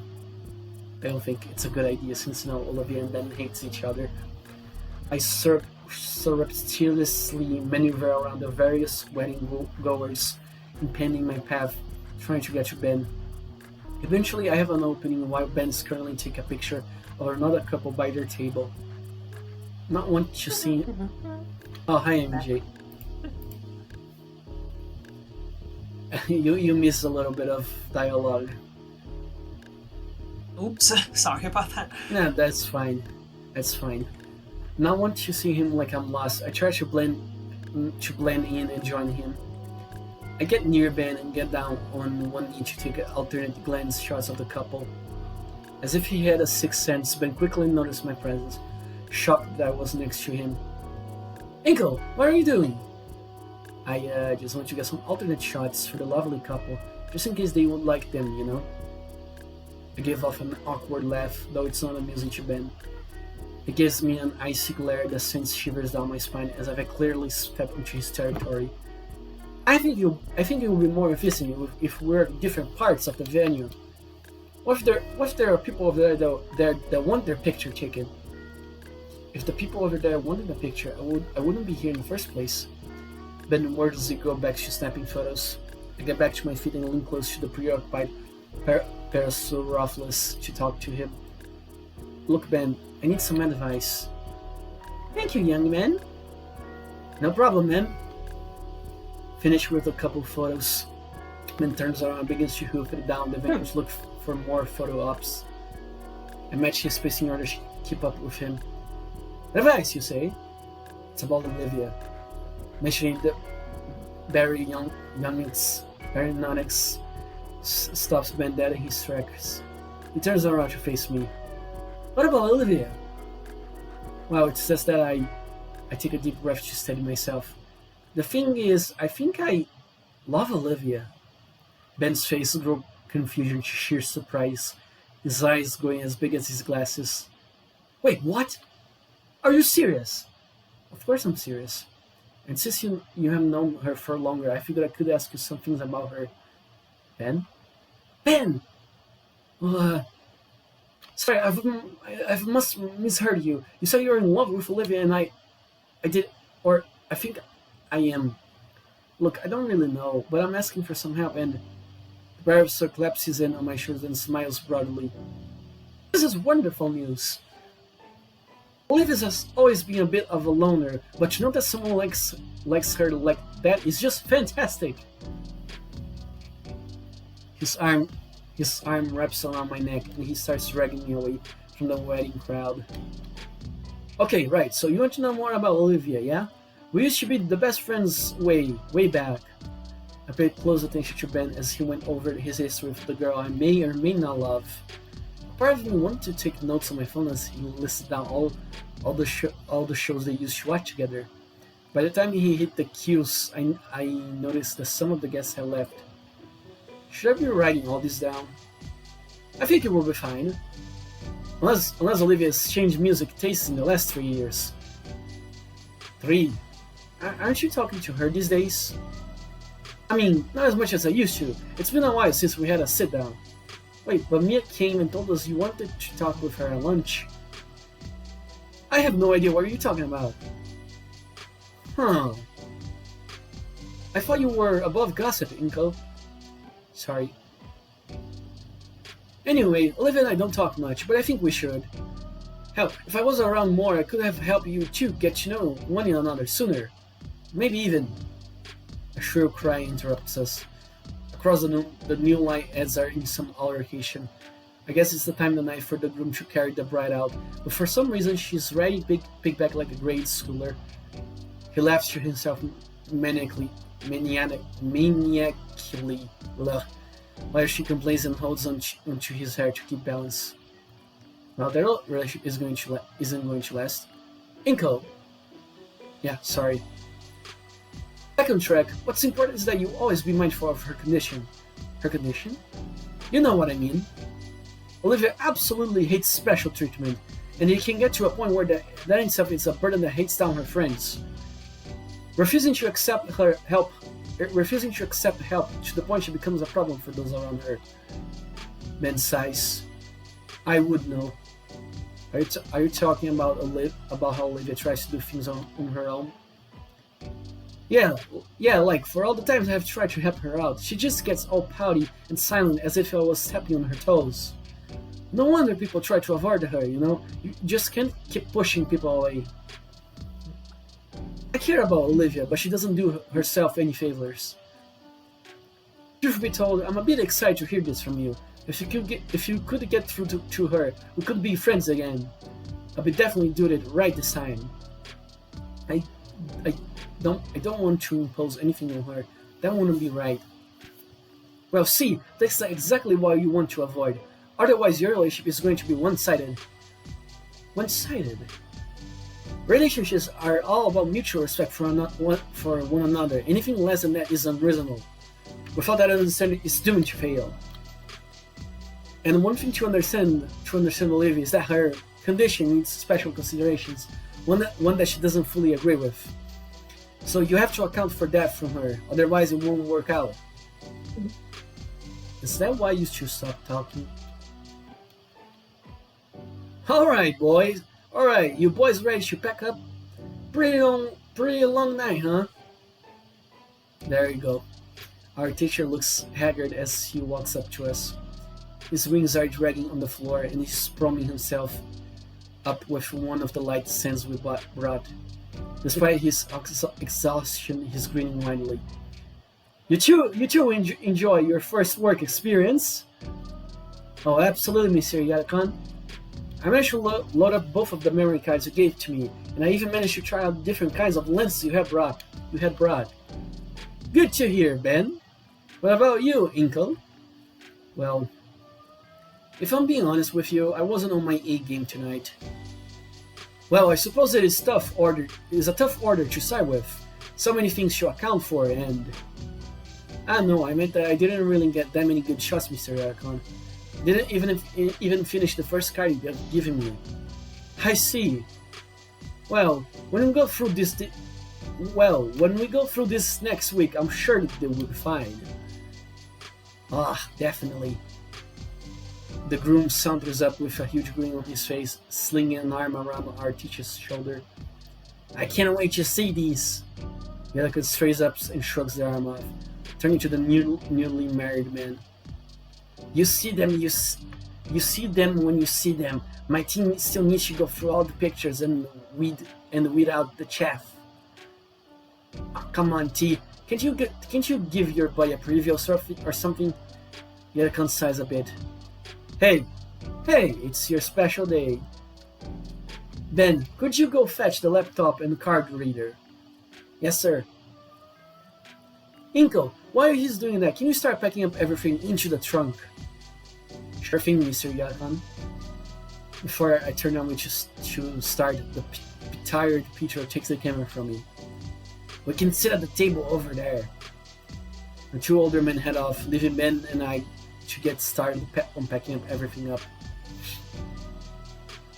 While Ben and I are busy dismantling the multitude of standing flashes and lamps, the bride, groom, and Mr. Yarakan sits at a cleanup table with a laptop before them. I can't even really make out what they're saying, but I can kind of tell based on the way the three switch between quietly focusing and laughing loudly. By the time the back of the car is loaded up, the last of the wedding party has departed. Nothing left to do. Ben and I linger a bit behind the group. Thinking about it, alright? My advice. Olivia does need help. If you're really aiming to ask her out, keep that in mind. Yeah, I'll keep that in mind. Thanks, Ben. No problem. And we're done. Yeah, don't want to keep the missus waiting too long, not tonight. Yeah. Alright. Alright, good night, everyone.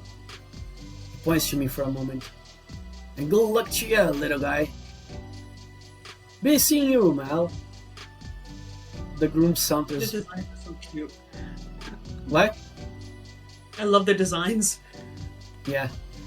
And also, the groom was a reference to the Venture Bros.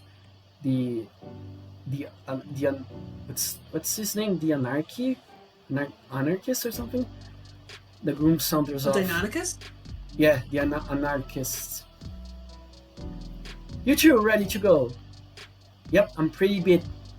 My legs are killing me. Feels like my shins are about to explode. Better get used to that pain, Inko. Plenty more of that come once we start doing all-day events like sport matches or air shows. Any advice you can give me to avoid the pain?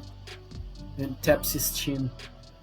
Comfy shoes, good soles, and plenty of squats to build up your leg strength. Maybe also going out for power walks and jogs to really build muscles. Great. Even when I pick up a career trade that doesn't involve physical activity, I still somehow end up having to exercise in order to be successful. Either way, it's not long before we climb into the car and begin our journey back to the school. I settle into the rhythmic motions of the car as it glides along the road. The cityscape of Volcodare bluffs passes by, and I can help but admire it. The mood is quickly killed, however, as Ben calls a certain red-scale girl. The saccharine lovely-dovely talks makes my head hurt, and I can guess by his expression that Yelika feels the same way. He changes the subject by asking if my parents can pick me up. Looks like I'll be taking the late night metro home. Still, I had fun today. And we go for another chapter. Hey, yeah, let's go. Even though we're pretty far into the fall season, today's a nice day out. There's a storm coming later today with a cold front, so the temperatures outside are bearable enough to relax in. One less respite before the unforgiving cold of winter settles in. And I start to celebrate by eating lunch outside. After a good bit of prodding, Olivia joined me. Since you're here, MJ. Yeah. Inca, oh, it's so cold. It'll freeze my veins solid. It's 70 degrees and you already agree. Calm down. Look at her. No, that's a face. We step out in the chilled air. And she's hissing.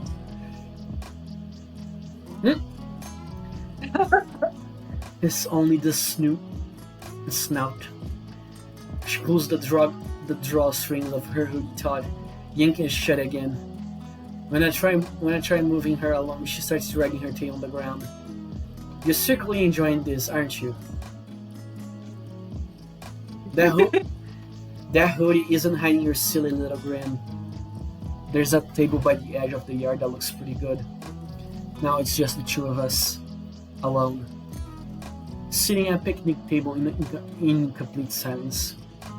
Ingenious one-liners flow through my head like a slam poetry champion, yet I can't work up the will to say anything about the wedding to her. Guess there's always later. So, Olivia.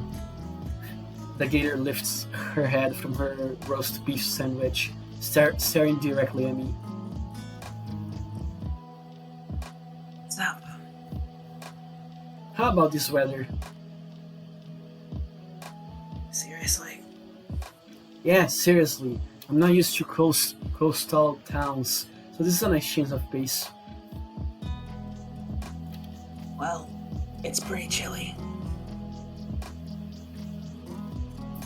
Part of why we're the only ones out here. It is pretty empty out here today. Maybe it's like a human dino thing. More accumulated snow. Even with the hoodie, it's a lot colder than I'd like. Oh, why you agreed to come on outside with me? Well, you wanted to, and I... And you? Olivia's lips quiver a little as she tries to work out the words she say. Her mouth isn't up to the task as a flush of scarlet spreads across her cheeks and makes her pouting lips glow. Hey, stop looking at me like that. I mean, where are you from then? The Midwest. Midwest? Only loons come from the Midwest. Damn. Ah, come on, that's not true. Alright, what's it like then? A lot of empty promises, nothing worth talking about. What was saying Hammond like before I show up? Oh, horrible! Everybody here sucked!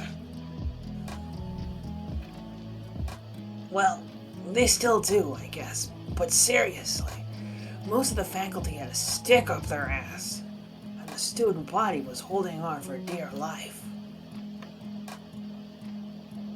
I'd do anything to get out of this place, if I got to take you and Damien with me. Wow. Colorful. Who said that? Olivia and I visited a familiar voice. We'll figure out who said that. The teacher. Oh, the principal. Principal. Dear.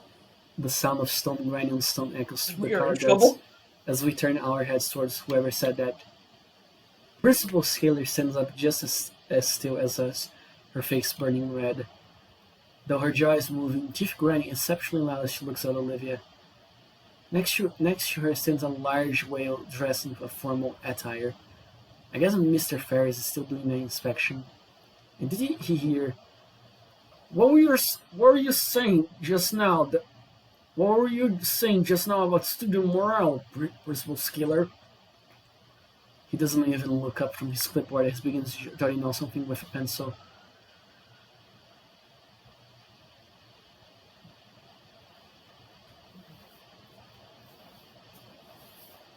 said had. Ever since Principal Scalar took over as our principal, things have gotten better. Olivia's words do little to make Scalar's face lessen both color, intensity, and heat. Yeah, have to say that the school's way better than my old one by at least a country mile. So, Mr. Inkle, would you say that your time in St. Hammond since you transferred has been both fruitful and comfortable? I mean, compared to my old school, I have met good friends, have had excellent teachers and classes, and have had an all-around good time. Also, the cafeteria food is great here. It actually tastes like food and not microwave reheated gruel. Mr. Fair gives me a nod and writes something else on his notepad before turning to face Olivia.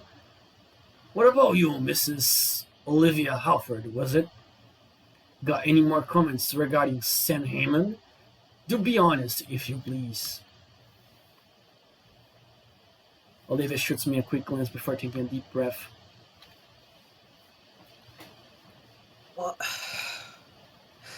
Well,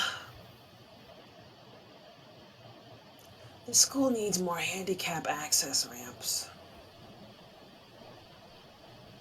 Also, the elevator in the main building is busted. Sometimes it gets stuck for a few minutes. Also, our PE teacher steals hats from the students and hoards them in the equipment shed. Just like Team Fortress, the Team Fortress 2 had economy. Thank you, Solly. I can almost feel the heat emanating from Principal Scalar's face as soon as Olivia finished lodging her complaints. Wouldn't want to be around her after Ferry's visit is over. For his part, Mr. Fair only nods and writes more down on his clipboard before turning back to face Scalar, who does her best to turn her grimace into some kind of smile. Seems like there's some issues left over from the previous administration. Are you already taking care of correcting the issues, Miss Halford? Miss Halford had pointed out. Principal Scalar never clears her throat. Want to be Scalar, MJ? Okay, I've already sent a request to this district to have the elevator looked at by a technician. Mr. Ferris nods and writes something else on his clipboard before clicking his pen and stuffing it in his front suit pocket. I'll have to talk to the superintendent about that request next time I am at the office. What about this PE teacher Miss Olivia mentions? Oh. Mr. Coach Solly? Ferris raises an eyebrow. It's his legal name. I know. He checks the page, then sighs a bit. Right. Ferris turns to face me. Well, that's enough about St. Hammond for the time being. Mr. Inkle, how would you say things are going for you, not just as a student, but also as a growing adult? This school has really helped me learn a lot, sir. I respect the efforts of the students and faculty alike for their efforts in making me feel welcome, except Mia. It's much more refined. Yeah. It's much more refined than my old school, at least. Wow, you might as well ask him for a letter of recommendation already. Huh? That's not what I was doing, Olivia. Olivia doesn't even respond to me, instead of laughing quietly to herself. Well, keep that in mind. Leviathan finishes jotting down something on his clipboard, finally turning to Principal Scalar. I think I have everything I need for the time being. So, Mr. Ferris, why don't we adjourn to the faculty lounge? Of course, we can go over your future budgetary plans over a nice cup of coffee. The inspector turns away, Principal Scalar lagging behind him with a look of pure misery on her face. I wish he'd done this freshman year. With a huff and a frown, Olivia stabs at her lunch tray, treating her Caesar salad like a voodoo doll. Well, look on the bright side. She levels her silver eyes on me, but remains focused on treating her salad like its namesake. It's senior year, and we're about halfway through, so we only have to put up with this place for a couple more months. She lances the largest piece of chicken, twisting her spork ear roughly.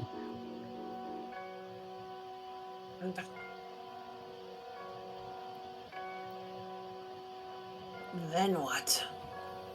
Then what? I guess, oh god. My ears. University! Yeah, I heard the loud noise. I guess, huh. I don't really have any concrete plans for after school. What do you mean? You mentioned all that stuff about making a name for yourself. I mean, yeah, when I first got here, that was the goal. But honestly, I haven't considered what I was going to do to get there. It's my turn to toy with my meal. You? I plan on getting an art degree. What? Really? Online, of course. Oh, Not like I have any other options. The only time I'm worth anything is when there's a brush in my hand. Only classes I'm really passing, too. I nod my head in understanding, but she's talking about her future, but it sounds like more like resignation than a declaration. I at least have something, even if the path to my goal is vague. The morose mood leaves me a loss of words. Damn it, I was hoping to actually use this time to, I don't know, I want to talk to Olivia and ask her something. Or something like that. Stupid Mr. Feather and his workplace politics, dampening the mood.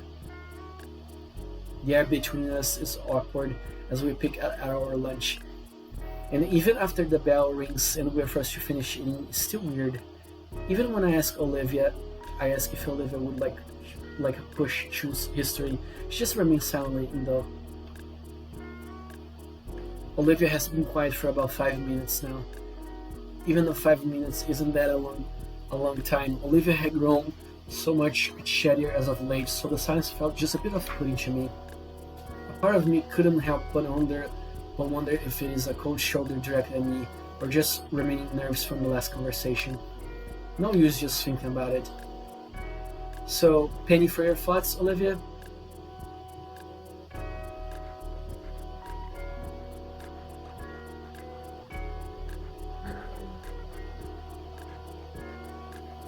Oh. Right. Sorry. I guess I'm not here right now. What were you thinking about exactly? Olivia let us a sigh and turns her head upwards so that her eyes meet mine. I really got to thinking about what we were talking about earlier.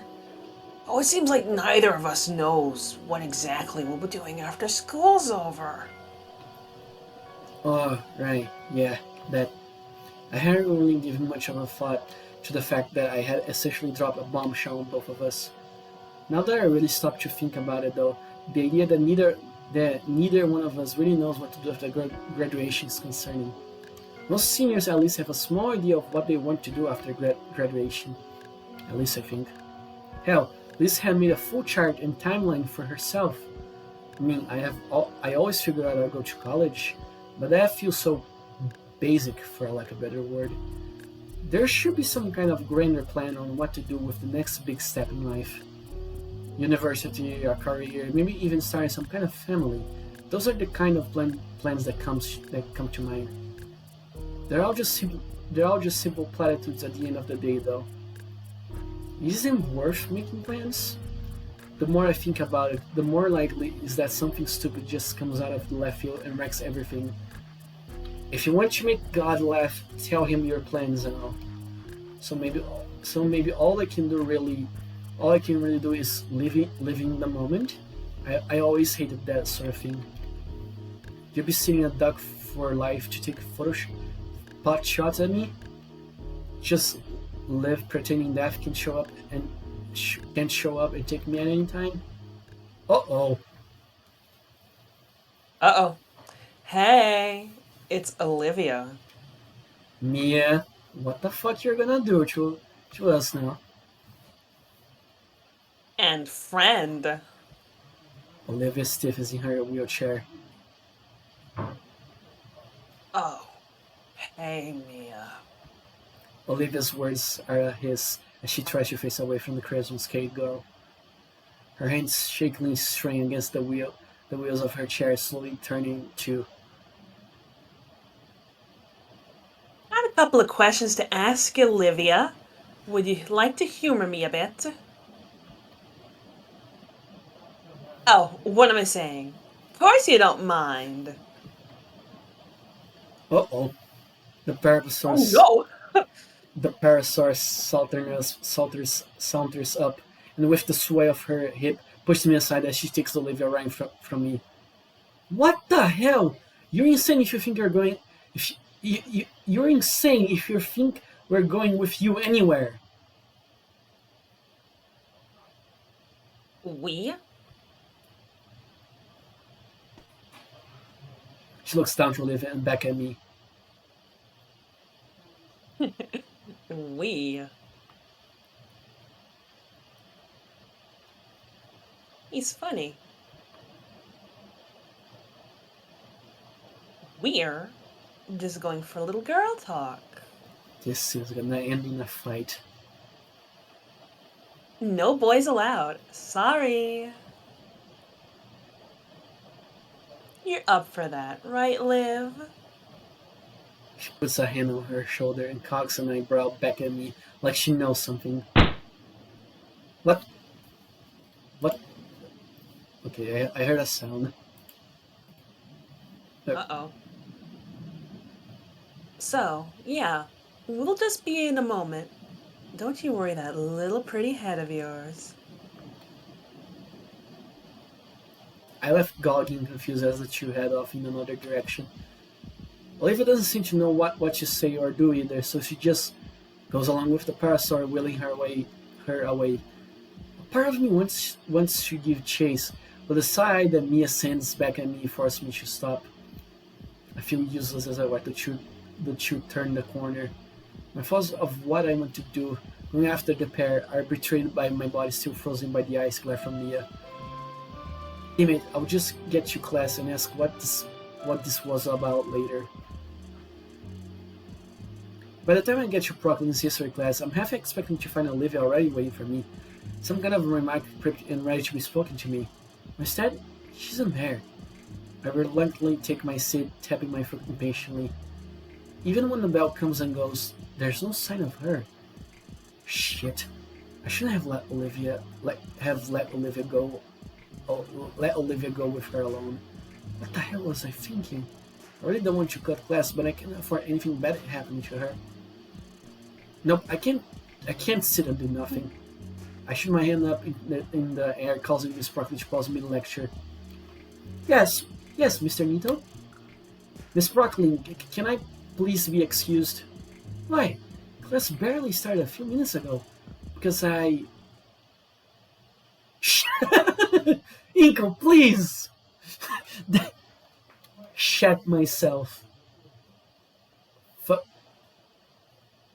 I'm halfway the door already.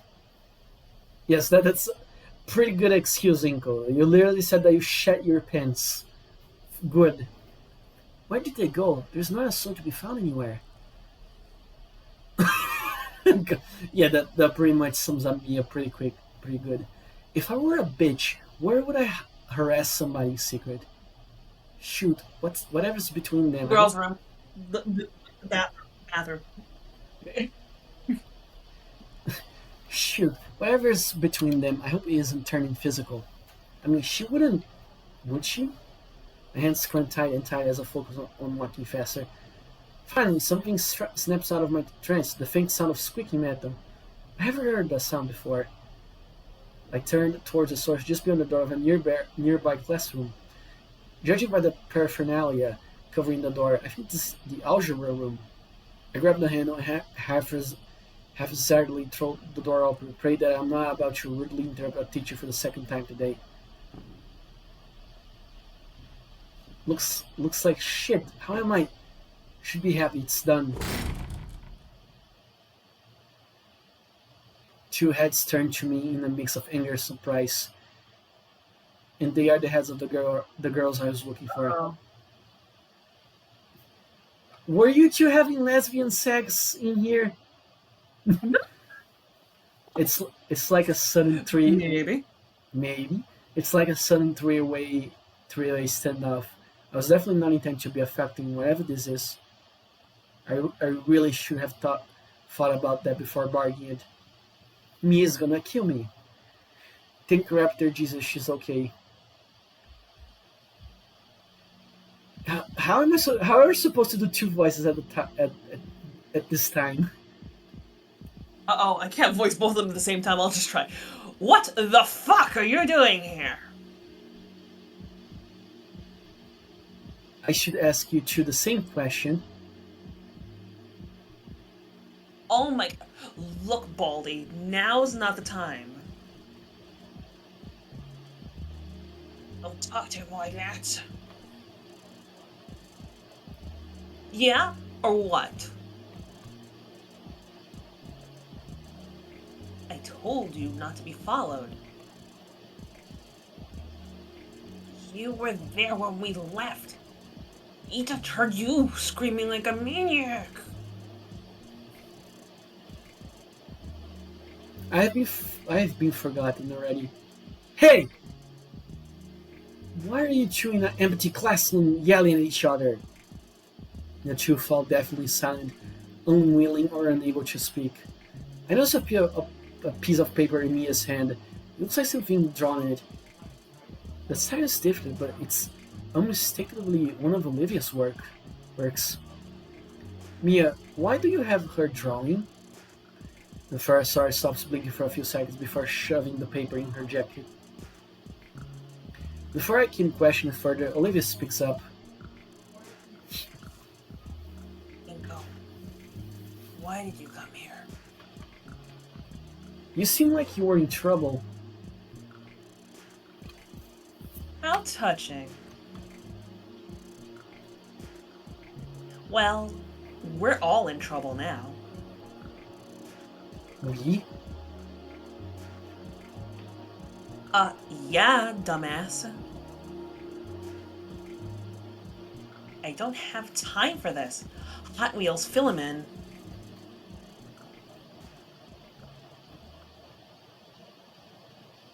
What's the big issue?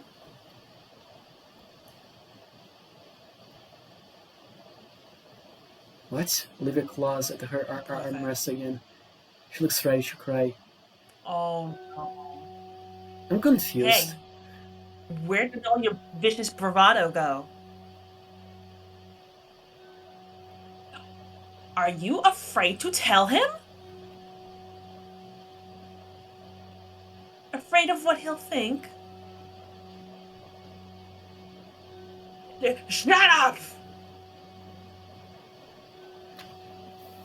Precious. Fine. I'll say it. I love your Mia voice, MJ. You're a perfect Mia. Thank you. Mia turns to me. I gotta do like a bully. Yeah. Mia turns to me with a malicious grin. Oh. I know about what this did during the yearbook art contest. Now, ordinarily, I wouldn't give two shits. But then it hit me. Holy shit, she can just get away with it. Now, how crazy is that? She pauses, goading me to say otherwise, but I bite my tongue. Like a shark smelling blood, she starts to circle me, counting her taunts. Then one thing leads to another, now we're helping each other out. After all, if the school found out I'd leave a permanent mark If the school found out, it'd leave a permanent mark on her unemployable ass. What? Yours too, probably, since you're involved in all. My teeth creak painfully from my clenched jaw, and yet the blood drained from my face. I'm talking about her record, you mouth breather. Art's a big break, right? Skipping the whole rigmarole, the gist of it is simple. So, Olivia draws up some BS group projects for me and some friends of mine, turns them in, and I make sure the whole incident goes away.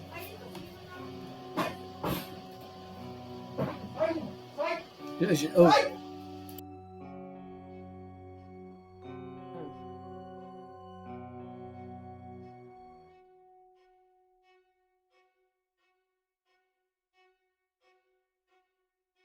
Uh-oh.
Hello?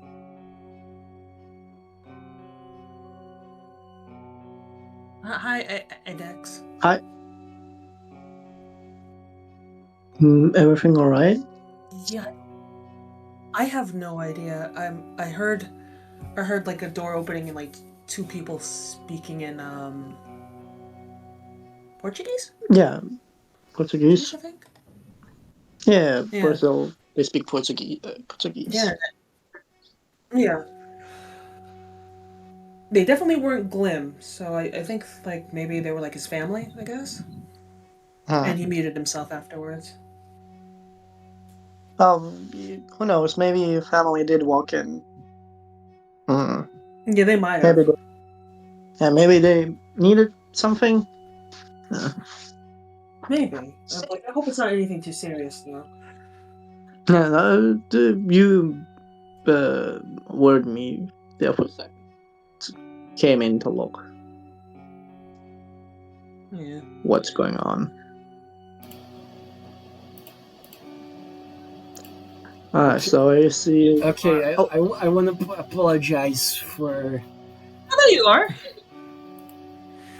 Okay, so what happened is a cockroach entered my room. oh, Oh, well. Yeah, Okay. I thought it was something more worse than that. yeah. So we thought, I don't I know, mean, the cockroaches are Brazilian bad. mafia It walked was in. something worse.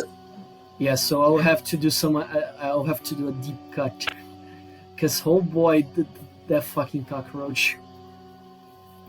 I mean, I don't like I roaches mean, at all. Like, Okay, I so mean, okay, wait, no. What's worse, cockroach or the Brazilian mafia?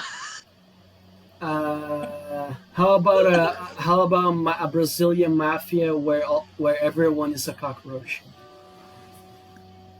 What? Yes, but anywho, Okay. let me continue here. MJ, can you read this line from me again? okay. So, Aaliyah draws up some BS group projects for me and some friends of mine, turns them in, and I make sure the whole incident goes away. I managed to earn back some of the feeling of my consciousness, just long enough to defy her. But that's blackmail and cheating. That's wrong. Oh my god, that's fucking precious. Mia blinks a few times before turning to look at Olivia, then back to me, and then back to Olivia. What? Are you disappointed in her now? I bet you made her pinky swear that she would never do anything like that again. You fucking asshole, Mia. She leans closer to me, Fox whispering. Well, sorry to break the news, Inko, but your friend here is a liar. Don't listen, I wouldn't be. She was threatening me. Threatening? Honey, if we were swapped, you see my ass hang. All I'm doing is making things better for the both of us. Not my fault that you tried to get away with it. Cheating. Oh, You'd think a cripple like you would have done more shame than that. Ew, she's so horrible. yeah, God, She's so horrible. and you haven't even met her at her God. worst yet. no spoilers at Damn. X, or else I'll bonk you. She gets worse? Shit. It gets worse. I watch I, God. I I watch want to pummel I watch Olivia's Damn. eyes start twitching. Mia's really Damn it. starting to get to her. I can't let her keep talking to her like that. Mia, just stop it, okay? She really doesn't need this right now. Can't you both just walk away and pretend this never happened?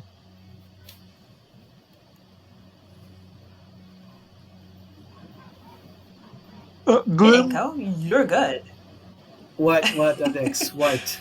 I have a few questions. Go ahead. What Mm-hmm. what were some of the options that you have picked so far? Some of these decisions. I'm interested. Uh, I don't remember. I forgot already. No. I forgot. How could you? Yes, how could you? What about the no passing game? And now it's you again, MG.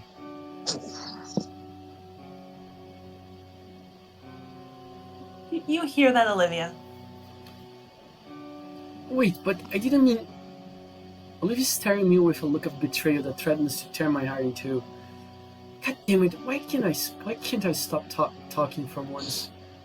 Mia waves me off, turning to face her target once more. I bet you'd love to walk away from this, but things just don't work out that way, do they? Oh, that's why you don't want Inko knowing that you're still a dirty cheater.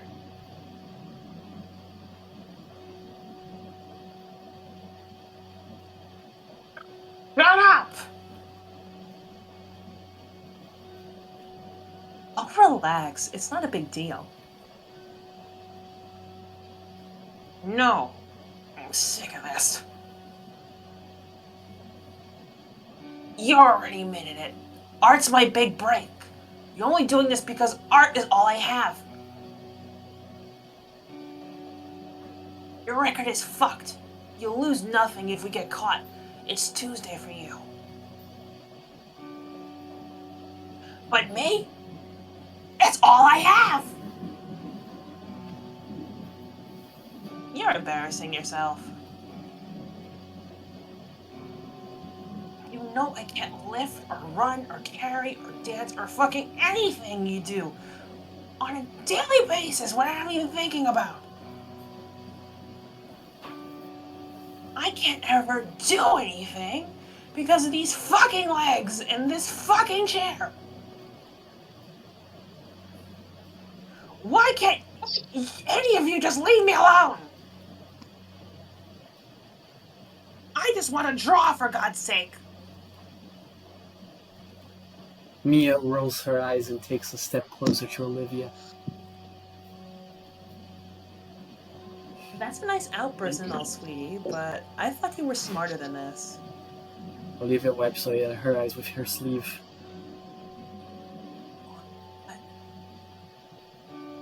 Mia takes another step forward. Think, handbag. Would I really go through the trouble of making you do this junk for middling grades? If your work were crap, you wouldn't have a record to hold over you. Everyone knows you're the best artist in this place. You're just a... Oh, no! Oh, shit. Yeah, he wasn't wrong.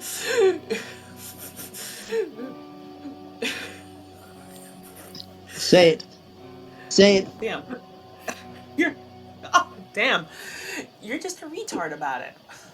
Don't worry, MG. Don't worry, me. She's such a prick. I hate her so much. She gets worse. Oh yeah. Worse than this. Shit.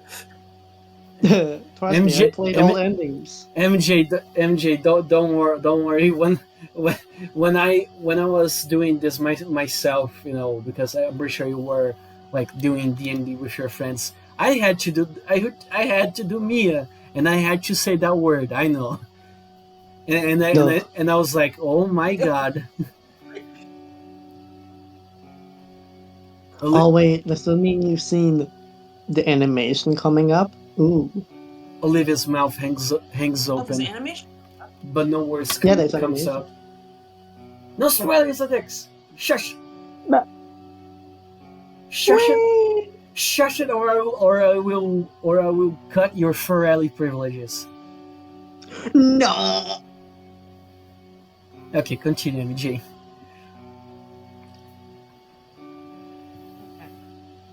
You're the kind of idiot to let this sort of comment get to you, so let me be the first to say, congratulations, Olivia. You have a fan.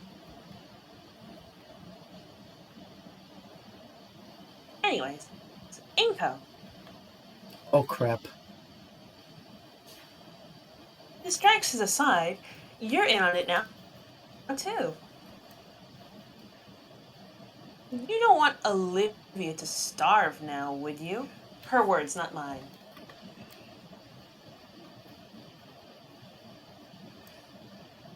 Say a damn word about any of this, and she's doomed.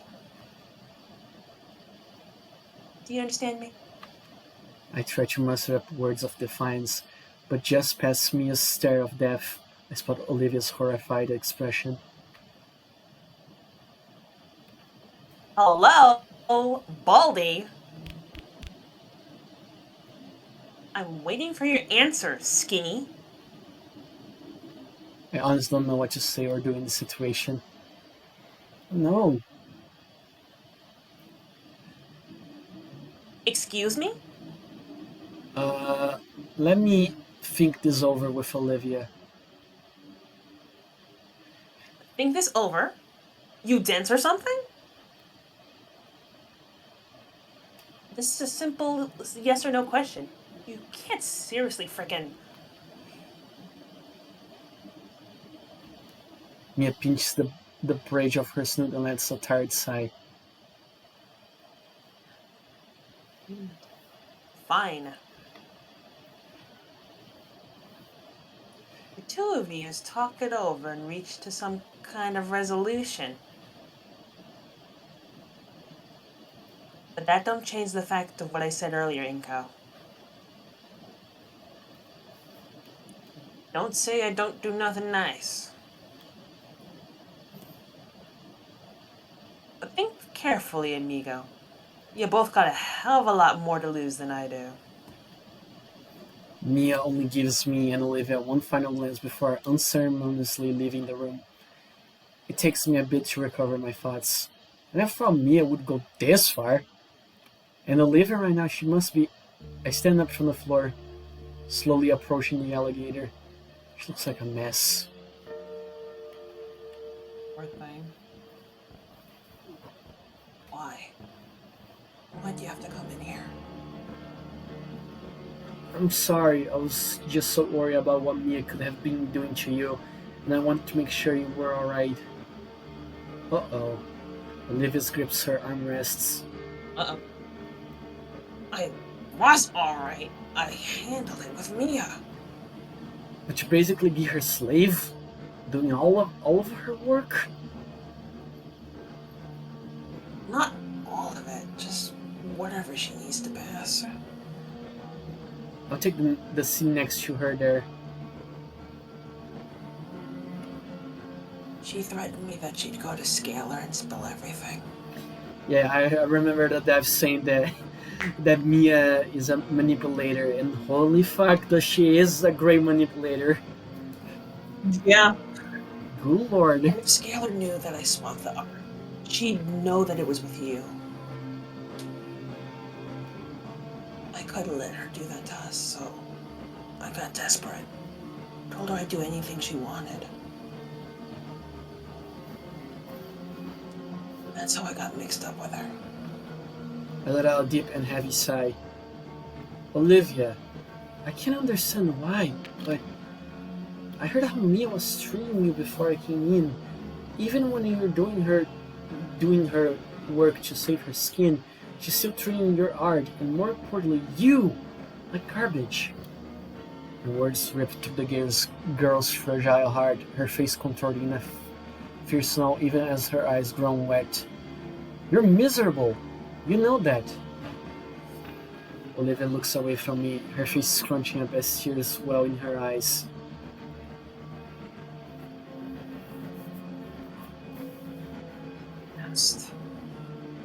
I don't know what to do. I don't even know if I could trust her to keep her word.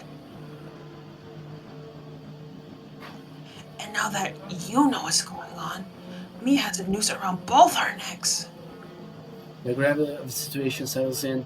It feels like something. It feels like something in me is both frozen over and ablaze.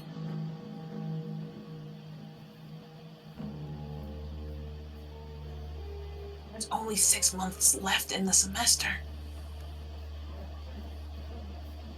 It's not like she'd be asking for something impossible. Her eyes regain some fire as she smiles. I'll just have to tough it out. Keep making art to shut her up until this whole stupid thing can blow over. She's been going through this for so long and she's still... It's just... I'm out of options, and so is she. And so is she. I just blurt out the first thing that comes to my mind. Why not tell Scar about what Mia's making you do?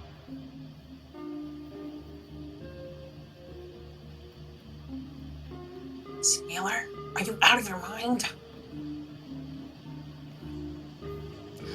You saw how she handles things around here, especially with that auditor breathing down her neck. I'm trying to avoid getting caught. Right. Okay. Yada-kan. For a split sec, I see her mask crack, her real worry evident in those silver eyes shaking. No. Olivia makes a show of clearing her throat. Mr. Ayana-kan doesn't need to hear this either. You know he'll be able to... I can do this on my own. I can do this on my own. Her ball-up fists quake wildly after they slam onto her armrests, and the Gator girl does her best to hide her wince. I really don't think we can fix this if we're not working together. There's nothing to fix. I told you, I have it under control. Just please, Inko, I need you to trust me on this. Don't ruin this for me. I do trust you. Her voice is softening, as if she's being fully trained now. You know what I told you. Her fists unfurl and continue shaking. I take one of her hands, ignoring her indignant sputters as I dagger cradle in my palm. Her protest dying down into a pain whine when my thumb ever so slightly pressed down on a joint. All this time, you have been doing your best, Olivia. My soft voice drawn out, even softer breath from her. He has had me drawing for our group almost daily. It must hurt a lot after so long. Maybe it does. But it's nothing I can't work through. Why can't you trust me to help then? It's not that I don't trust you, Inko. It's that I trust everyone else. So please, stop asking about fixing me. Or fixing things, I mean. Is that what this is about? Olivia's burning out at this point. She's already hurt badly. I can feel her hands still shaking. It's beyond the point that either of us alone can handle. I let go of Olivia's hand, watching as she takes back her hand and settles against her chest. I hook a nearby chair leg with my foot and drag the seat closer, close enough that I can sit down right next to the baryonyx.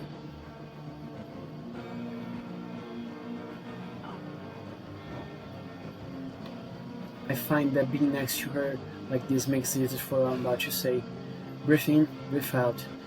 Meeting her eyes once again, I speak my honest thoughts. Mr. Yada-kan can't help Olivia. her teeth grind together as though contemplating mowing my face off. Please, hear me out. I want to trust you, Inko, but I'm just scared that Yanakan will hate me forever for this. He's the only one that's ever made me feel like my art is worth something. I can't lose him. Look, we can get you out of this. Of course Yadakan will understand, even go to bat for you. And if you're the one to speak up, it means you're the one getting back at Mia. She won't have power over you. Just give it all up like this. How can I trust you with my entire future? You have nothing to lose. I have everything. Can you trust Yadakan? Will he really just let that happen? Mia has no reason to throw you under the bus, does he? Of course not. Mr. Yanakan is... He's the only teacher that's never given up on me. I'm here with you too. You're not alone, Olivia, but you need to accept our help. Please. Olivia looks me in the eyes for a few seconds before sharply snapping her face downward. Her body then begins to quiver, almost as if she trembles with a mixture of cold and fear. Olivia. I get up from my chair and reach out to grasp her shoulder to try and comfort her somewhat. It's okay, I'm here for you. Olivia's shaking lessons give me hope that my words were starting to reach her, but not 2 seconds after those thoughts crossed through my mind, Olivia's shaking resumes once again. The shakes followed by sniffling, at which point I noticed tears rolling down Olivia's snout and falling right into her lap. Before I could finish my word, Olivia leans forward and wraps her arms around my abdomen, bringing me forward and burying her face into my stomach. At which point she begins to let out what I can only describe as a painful wail.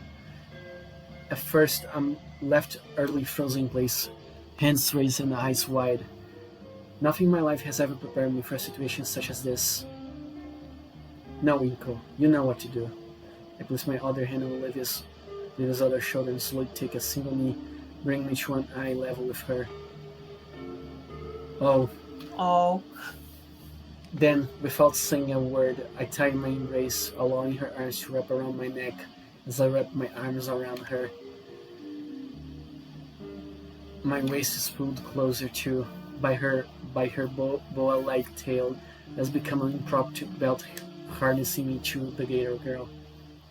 There's a distinct thumping on my chest, rhythmic and relaxing. The realization that it's her heart sets my face ablaze, but also brings a smile to my lips. I close my eyes and let myself become lost in the wonder of Olivia's embrace. When we break apart, I check on our time limit. My phone says there's still 20 minutes before school's out. Hopefully Yadakan has a free period right now. You ready? Olivia gives a small nod. I get up and start toward the door.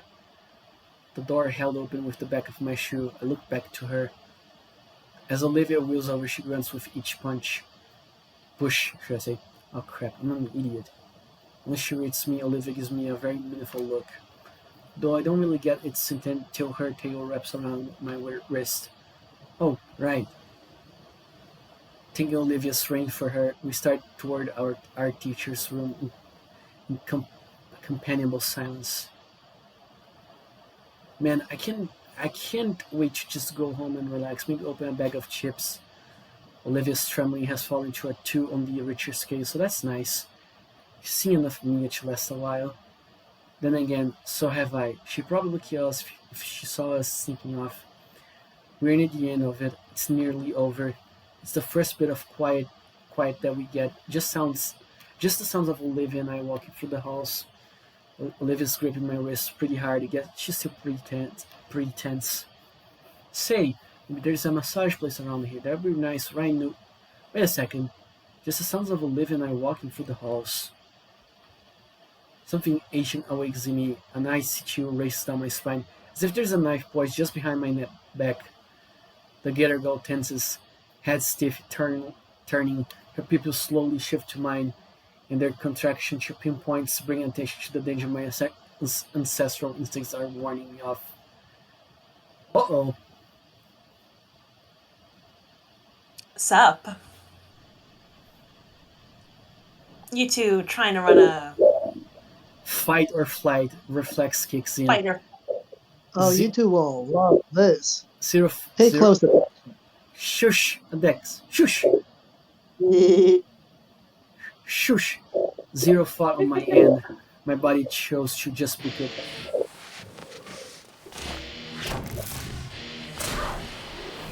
Oh!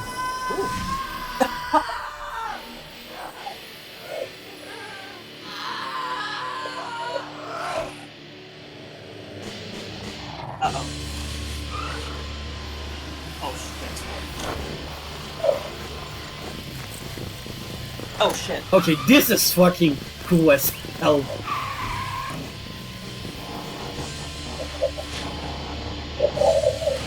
Uh-huh. Girl, why didn't you just use the stairs? You're an idiot. When Told you. that was holy shit. For a moment, That was good. Told for, you it was cool. for a moment, I wonder if the deafening noise of the metal doors being hit is from me punching in rage or accident slamming chasing after us.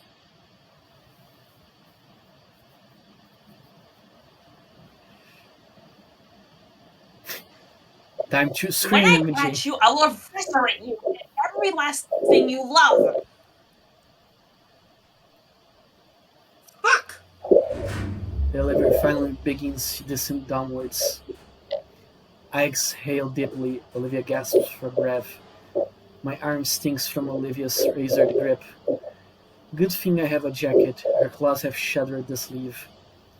I think it may have even drawn blood. I shake my arm a bit, and Olivia retracts her hands apologetically. Sorry. Oh God, are you okay? No, I'm not. What happens when we reach the bottom? Mia will be waiting for us. Olivia removes the key from its slot. It won't open. Just don't make any noise. The elevator reaches the bottom.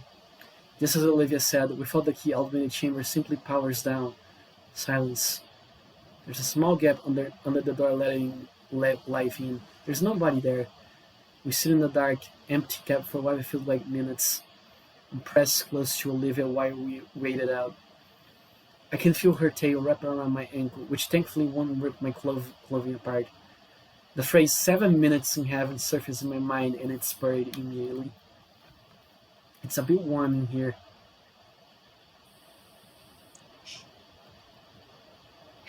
Heavy, rapid footsteps on us, accompanied by sound of ripping paper.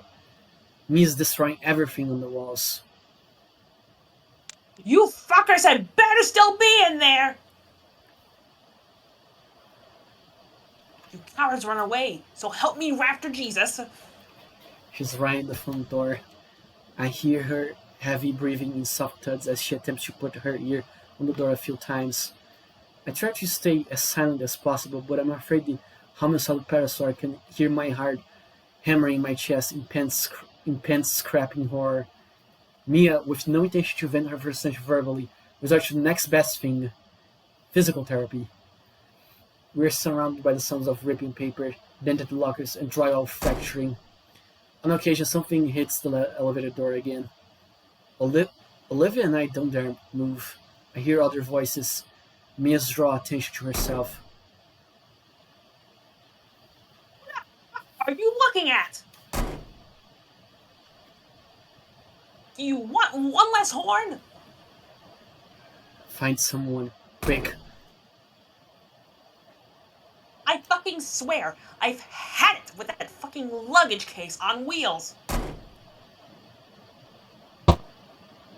Good luck painting when you're eating through a straw, bitch legs, croconaut. Crococunt. Olivia takes a sharp breath. Silence. What was that sound? It sounds a series of sharp cracks. Hey, whoa, hey. It's all cool. It's not what it looks like. It's Rapid footstep echo from down hall. Is she gone? What the fuck could have scared me like that? There's a light knock on the elevator door. Hey, anyone in there? He sounds exhausted, but it's definitely Yarakan. But now my eyes have adjusted to the light. Olivia's relief is palpable and shared. My body finally relaxing, practically melting against the wall of the tiny elevator. We're going to have to tell Yarakan. It is safe to come out. It's all clear. Well, it looks like a stick of dynamite went off here, but otherwise it's fine. I look at Olivia, who stares at the key in her hand. She moves to unlock the elevator, but hesitates. I think our teacher is able to sense it, since his tired voice carries the weight of his worry. Everything will be okay, I promise. But she doesn't put any. She just stares. You don't know that. Olivia whispers softly. I can barely make it out. But please. Putting the key in and opening up means telling Yarakan everything. There's no way Mia's letting this slide. Nothing's a safe bet. Nothing can be said for sure. She can't do anything, and she can't do nothing, and she can't do anything either. So she looks to me, as if I have an answer. The key's offered to me, delicately held between two of her claws. Take the key or don't take the key. Personally, I would say take the key. We gotta face the situation. Take it. Take the key. Alright, let's get this over with. We've got things right. Time to end it. We gotta talk to Yarakan. Yeah. I have had enough of all of this stress. And by the looks of it, so has Olivia. She's been dealing with this much longer than me, so it's time for me to carry my own weight here. It's the least I can do to take the final step for her. Even if she doesn't trust Yarakan, she trusts me. She doesn't trust Yarakan? That doesn't sound about right. But it can be anything else. It's just that. Enough nonsense. I take the key and move to slide the key in the panel. With the key inserted and twisted, the dark room shudders briefly before the metal door finally starts to slide open. We greeted by the sight of our teacher looking very haggard, his brows linked with sweat and holding some strange black rod. Olivia reels back at the sight of the odd baton. Thanks for saving us, Mr. Yarakan. Don't thank me just yet. I'm gonna need an explanation for all of this. So is Principal Scaler, for that matter. Steps aside and motions for the elevator with a wave of the broad stick. Come along now, give the janitor some time to take care of the mess. Holy shit, it looks like Mia tried to destroy everything with her reach in the hallway. On the ceiling, a pipe is leaking water intended for fountains and toilets. A group of dinos in overalls round the corner, looking absolutely pissed. Our teacher waves at them and begins escorting us to his room. All the adrenaline has faded now, and I can feel the acute pain in my arm. Olivia's hand reaches back behind her back to the arm she had grabbed, and her fingers delicately loop around the spot. She looks back, her mouth shut tight, but her eyes telling me she's sorry. I nod back with a comforting smile. Sure they hurt, but I knew she didn't mean it. We look forward again to the door of Yarakan's classroom. Olivia sighed and resigned herself to explain everything to our teacher.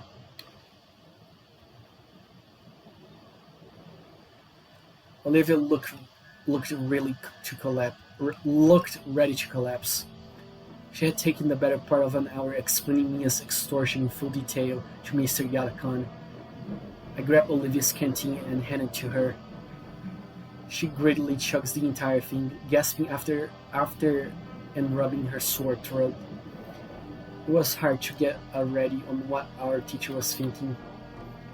His brow was furrowed, his fingers stappled, and he was murmuring to himself. Finally, with a deep sigh, he stands from his desk and looks at the exhausted girl. I had a feeling something was going on, but to this extent, you should have come forward sooner.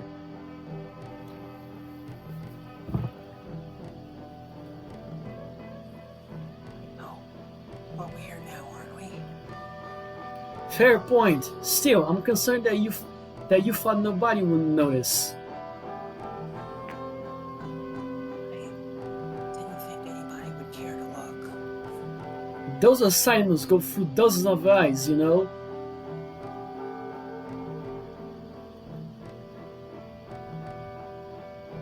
What do you mean? Your style, Olivia. I saw it from a mile away, and I was just waiting for you to talk to me. You knew? Why didn't you say anything? I wanted to come from you. Don't worry, I'm not going to lecture you. Raptor Jesus know you have had enough of that already. I'm glad you two are okay.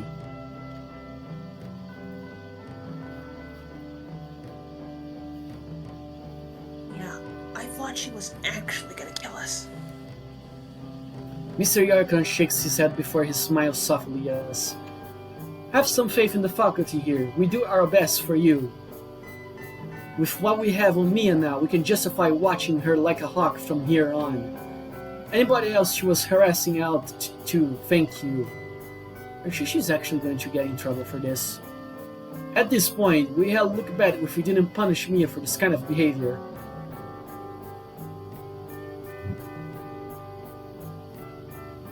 It's a relief. Now I wonder what's gonna happen with Ben, since you know Ben and Mia are a couple after all. I wonder if Ben's gonna get like pissed at I Nico. wonder. Come on, you two can hunker here until school clears out. You sure? You were going to stay after like always anyways, right?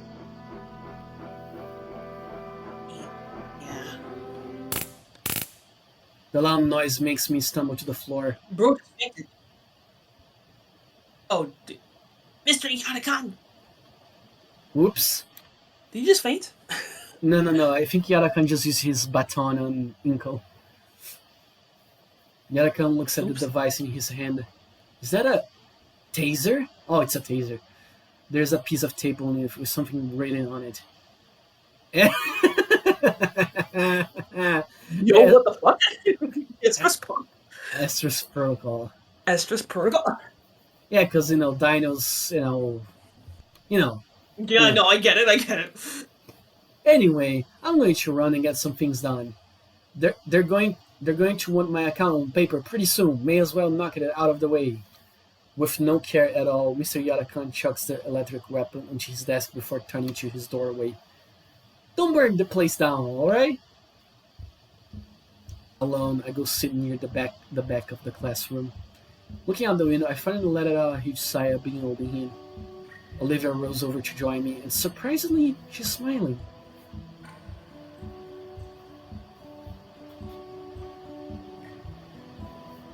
You were right, Inko. Hmm? I couldn't trust him. We stood in silence, just looking out the window. When school's let it out, we watch the crowd of students going home. I don't see me in the crowd, but that doesn't matter. I think, despite it all, Olivia's life is going to be just a bit easier after today. While students trickle out of the school, Olivia took the chance to unwind. I figured it'd be best to let her rest, as I saw her dropping eyelids finally shut. She looked cute, just napping idly in her wheelchair, except for the weird bellowing wind. It was like a snore, except I could feel it vibrating through the floor. With the clouds hidden in the sun and the classroom lights turned off, I could do with some shut eye too, but I can't bring my eyes closed. Instead, I look out the window. The layer of clouds overhead steadily grows more dense, casting a darker shadow on everything. Light raindrops prick against the glass. Crap, I really should have brought my umbrella. As few minutes go by, they roll closer and closer, blocking out the sunlight. If Olivia were awake, she'd think this was pretty neat. I look back to her. Maybe I could nap too, just a little. What was... Oh. My eyes are drawn upward to the heavy clouds in the sky. In moments, the glass of the window is assailed by numerous heavy droplets of rain. Holy moly! The trees outside are bellowing almost aggressively. Several small branches are stripped away in the torrential downpour. An umbrella wouldn't help with this. Huh?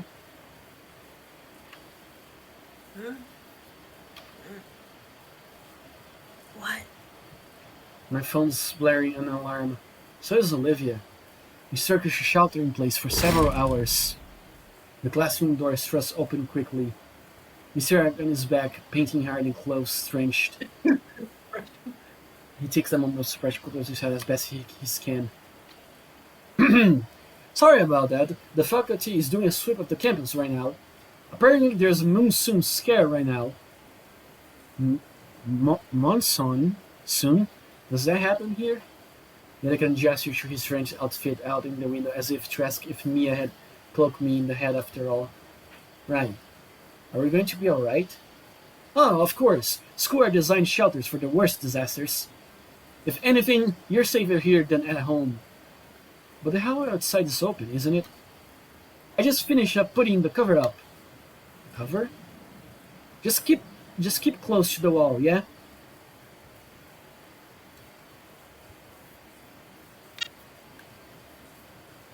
What do we do now? Slumber party at school. Yadakan shakes his... Let's go! Let's go. Yadakan shakes his phone at us. Shelter in place. We're all stuck here for a few hours. Olivia reaches into her bag and pulls out her drawing book and well-used pencil. Actually, why don't you use this time to catch up on some schoolwork? I'm sure you have some work from other class still pending, and I can think of a better time to tackle them than now. Today's been rough. Can't I do this or finish my nap instead? That's fine too, but aren't you falling behind grade-wise in some of your other classes? Maybe.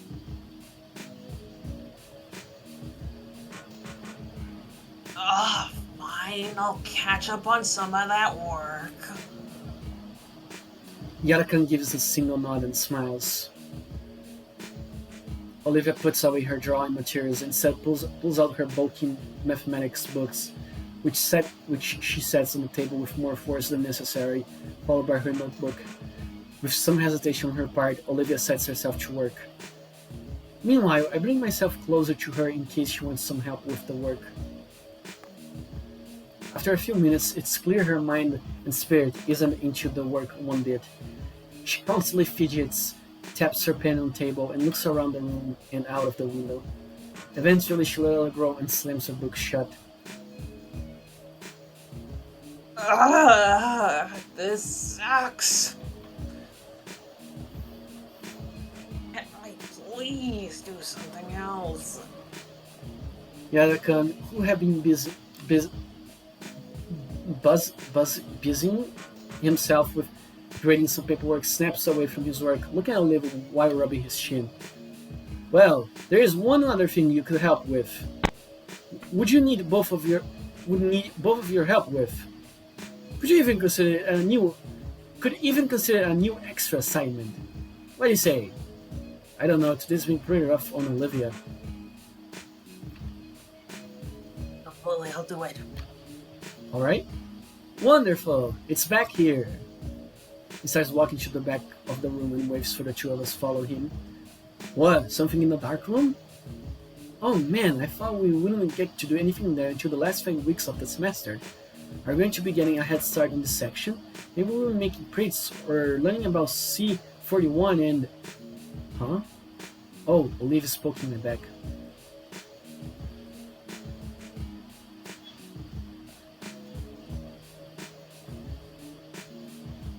Quit it with the cinematic gate. You're going too slow. Oops. I shake the excitement off and head into the dark room. Yadakan holds the door open for the two of us to enter. The inside glows a vibrant crimson light. Yadakan's suit appears to light up the red lights, as does my shirt. Like a photo place where they can like do some photography stuff. Nice. Perhaps? Let's see. I have only actually been in a dark room once before. This is so cool. I clasp my hands together.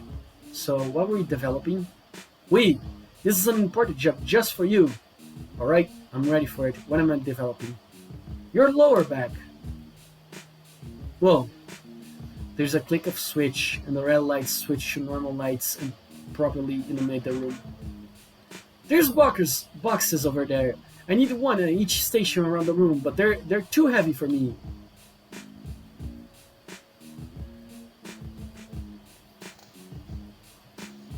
And Olivia's laughing.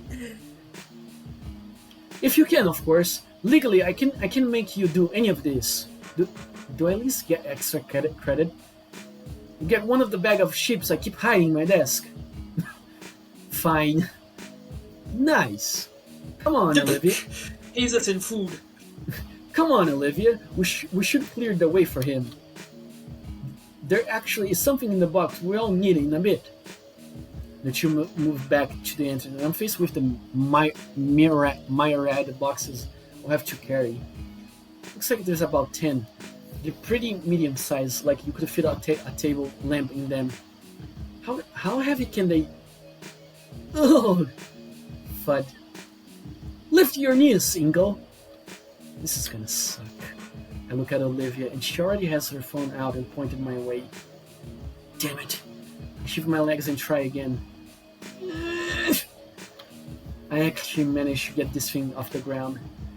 This must weigh at least 70 pounds. What are these loaded with? Bricks? Something like that. Careful, they're fragile. Finally, I get the last box in its place. I pick a chair and collapse in a heap. My muscles are on fire. Though to be honest, I don't know if I could have done all the way that at the beginning of the year. I guess I'm getting stronger. Yadakan walks back into the dark room with a small black toolbox. Oh, good, you're done. Come on now and take a breather. That looks tough. I'd rather stay here. Olivia shows up in the doorway behind Yadakan. I'm surprised you didn't use the cart. Aw, what cart? Youth. There's multiple of them. Before you get started with me, Inko, you didn't ask. For the love of... I hate you. That's the spirit. Olivia stifles her laughter into a sneaking snort fest. Your mood will improve when you see just what we'll be carrying. Oh? Grabs a box cutter from a shelf and slices the top of one open. Our teacher pulls up what looks like a large overhead lamp from the box. Oh, sweet! So that means that you'll be making your own prints for midterms. That sounds awesome! Oh man, I can't wait to... But before any of that, this needs to be assembled. The rest of the parts are taken from the first box and set down meticulously. Livia's got curious, and she's rolled up to the station and handling one of the funnier looking pieces. Anywho, here you two go.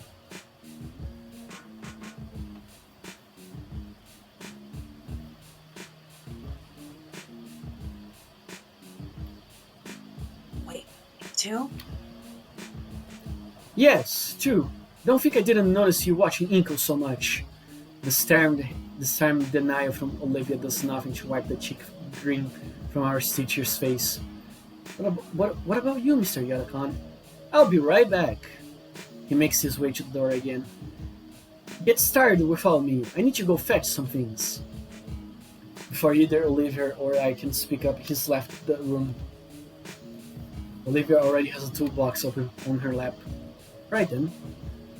I grabbed the folded instructions and laid it out, seeing the details of the bizarre device fully assembled. Okay, so... funk. Step 1. Hand me the next piece. Oh. Did I scare you? Yes, you scared me. These things are heavy. What if you dropped that on something? I didn't, though. But you could have. And I didn't. Olivia still reaches for some brackets, but I grab the lamp before she can take them. Hold on. We gotta do things right, or the enlarger might not work right. She retracts her tape from the table. You're no fun. It's just an oversized lamp. That's a gross oversimplification. You're a gross oversimplification. No, you. Yeah, are you doing like a soundboard? Okay. Soundboard? Yarakan's gonna make you use the one you break. Just means I can sketch more, right? Well, it had mean you can participate and learn about photography. Photography's your thing, so it doesn't really apply to me much, does it? Well, maybe that's the case for you, but photography's my thing. It's the whole reason I took this class after all. Oh, sorry. It's nothing. Olivia politely rests her hands in her lap. Her eyes linger on the box of parts. Well...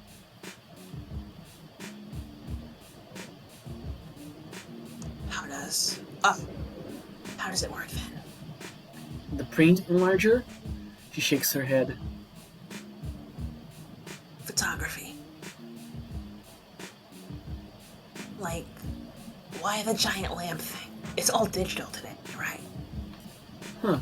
I think that's the first time... She's still onto the giant lamp thing. I think that's the first time someone actually asked me about it. Sure, I have lots of mid-shower rehearsals explaining my hobbies and their cultural significance to others, but none of that's coming to me right now. It's all about shot composition, and this machine is part of the production of it.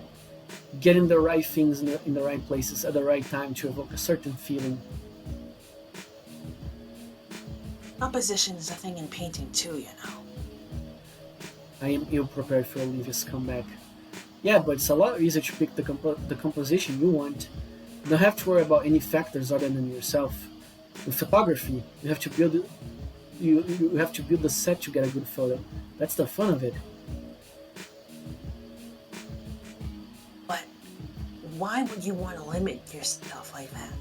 Why not just draw whatever you're taking a picture of instead? You could express all kinds of things you can never express with a photo. Olivia taps a claw on the imager, the metallic ping echoing in the small room. What sets all this junk apart from just lines on a page? The technique and vision, she smirks at my petulant comment. Fine, I'll show her. I'll prove to you that this takes skill. I hold the lightning portion up, making sure it's at the right angle, and fasten the last portion of the enlarging in. I plug the machine in and flip the switch, happy that it works right and lights up the entire base. Olivia looks at me with confusion as I move to the entrance of the room and flicks the light switch, bathing the room bright and red again. Oh, cool. Going back to our workspace, I pull the developed negatives from my backpack and slot the slide I went to the carrier. And ta-da! The negative carrier in place in the machine. A blurry gray blob is projected on the base. What? Give me a minute. I hold the manual under the light to the side of the blob, checking which knob is which and slowly turning them. As the lens and billows shift, the Horseshash test transforms, gaining more definition until it finally becomes the spitting image of the school's front entrance. I can even do this. I take out the negative and place another atop it before slotting the carrier back in, while also increasing the strength of the light. The image displayed is now the entrance with a half dozen semi-transparent seals in front of it.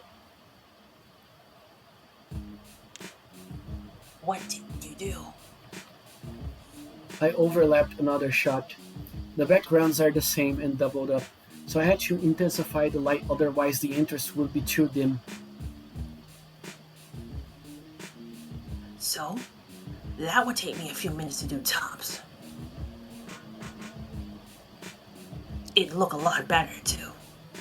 She smirks, but I think she's finding her apathy this time. Her tails gives her away. It's a lot more technical, I guess, but I only knew how to do this kind of stuff from Mr. Yardakon's lecture about negatives. What else can you do with this thing? I don't know, but what's that? Oh shit! Blood negative carrot and listen how hot it is. Crap! Shit! Let me quick to rip the blood from the socket. With my sleeve, I open the carrier and see I managed to melt the two negatives together. Oh man, I was going to use that. All that work, and I go and mess it up trying to prove something. The liver's never going to let me live this out. The green Gator lays a sympathetic hand on my shoulder to my surprise. Shit happens. I've ruined a lot of paintings in the past too, you know. She takes the reels from the warm metal plate and holds them up to the red light, trying to see through them.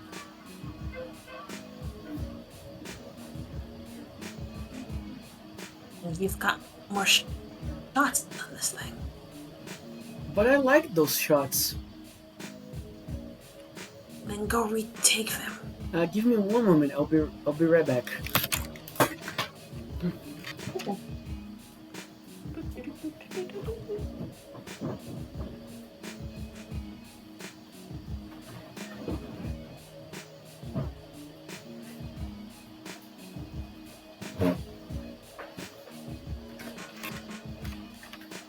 There, I closed my window real quick because there's a lot of noises. It's not that easy. Like it has to be the exact same time in weather and lightning. The abrupt darkness coincides with the vague imminent sound of the ventilation shutting to a halt. The blackness is all encompassing. I can't even see Olivia, who I know is right next to me.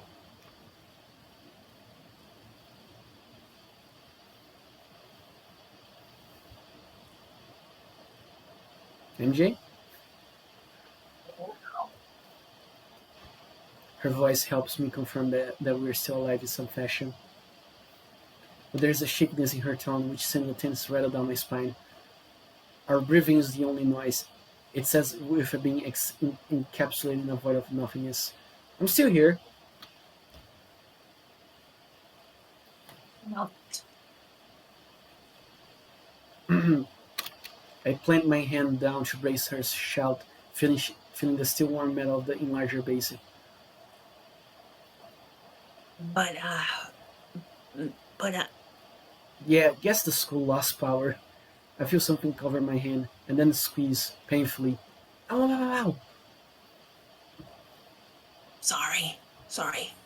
The pressure lenses, but she doesn't let go of my fingers. No, it's fine. There's a subtle shake in the scaly limb in my hand, and when I brush my thumb across, the limb eases. Hey, stop that. Stop what? Just that. Stop that thing you're doing with your hand. I shrug, and then when she slapped my face when I realized she can't see that. Alright? Standing in the darkness of the room isn't getting us anywhere. We should go find. When Olivia! Inko! Ah! Ah! Ah! My sticks kicks in.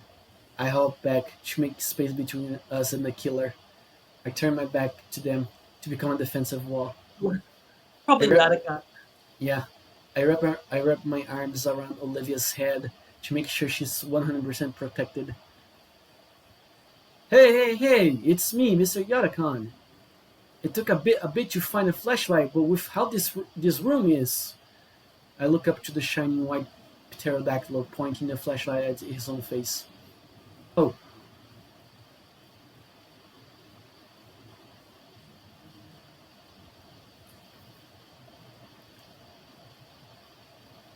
it's you again. Get off of me! Get! Oof. Look, I'm not paying you two to get frisky in the closet. That's what Trigam's class is for. You're You're We- not. we're not frisky. Mr. Arakan holds us a pale hand, his grin widening. Relax, I'm just joking around. Leans against the doorway to get a better look inside the dark room with his flashlight. Power's out for the whole block, and apparently our backup generator is decades old and it's only keeping the AC on. Someone should get fired for that. Come on, we can on and out in the studio. Olivia follows me into the main classroom as we trail slowly in Mr. Yarakan's wake. The slow sounds of his gait sets a nice contrast to the rain lashing against the windows. Wow, it's really coming down outside.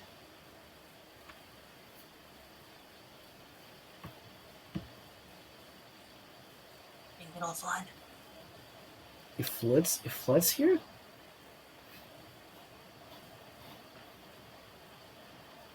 Sometimes. The ground floor classrooms used to have carpet, you know. Yarakan starts pulling something out of his desk, but it's too dark to see what. Don't remind me. That junk just sucked away half a year's funding. You ever tried teaching people about watercolors without the frigging watercolors? It was ridiculous. I remember.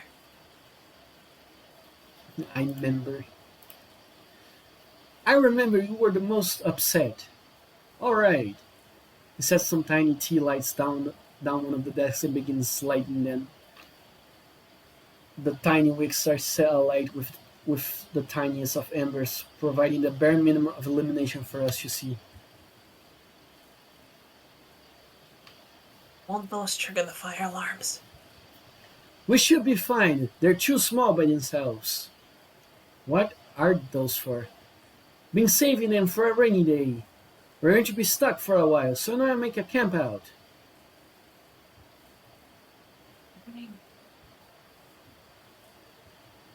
I don't like the sound of that. When we get in trouble, though, it'll be trespassing, right? It's either this or trying to get home in the storm. As if to illustrate his point, the weather decides to chime in. Thank you, God Jesus. Besides, schools are usually Thank you, made. Raptor Jesus. Thank you, Raptor Jesus, for proving my point. Besides, schools are usually made with shelter in mind. There's all kinds of procedures for this, like bringing everyone to the gym and breaking out some really moldy cots. Olivia winces. Those haven't been replaced. Ha! Our budget has been in the red for years, Miss Halford. Part of why we're being scrutinized right now with that whole audit business. Anyway, we're the only ones left on the campus, so I'm not gonna go through all that trouble. So just relax for now. I have already called a taxi for the both of you. Taxi? I made the call as soon as the power went out.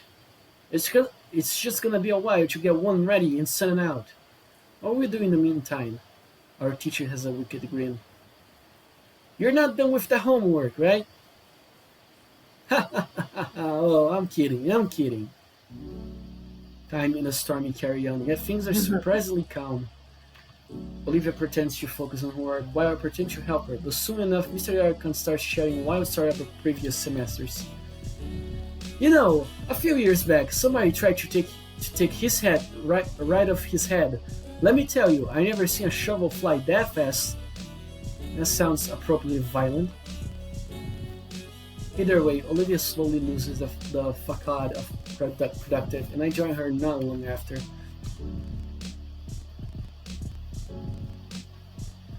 You know, I still owe you for ruining your coat last year. Oh, forget about it. I have dozens of them in my closet anyway.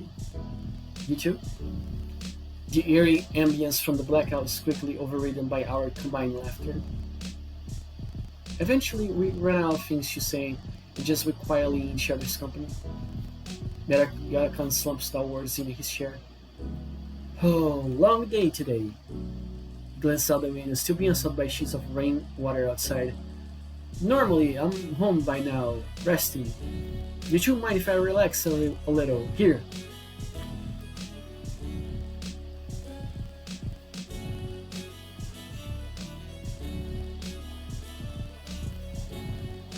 No. Go ahead. Thanks.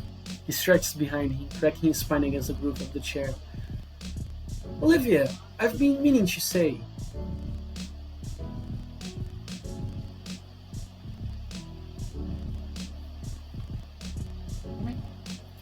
You're usually so quiet, reserved, isolated even. I've noticed you're being a bit more friendly recently. Huh? You think so? You have been in my class all 4 years. Of course I would. Maybe I'm a bit old-fashioned, but it hurts me to see a student hurt themselves like that. When you are in the adult world, you see this all the time. Once someone is in a route, they would tend to just stay there until their days blend together instead of lifting themselves up, like they got all the time in the world. So I'm proud of you for making an effort, Olivia. Oh, Mr. Yanakan, I don't, I mean, Don't be flustered. Be proud, Olivia. You have managed to form a friendship. Of course, I appreciate you extending an olive branch too, Inko. Me? It's no problem, Mr. Yarakan. Come on, school hours are over. You can drop the mister. I mean, it's not something to be thinking for me, is it? I'm just her friend.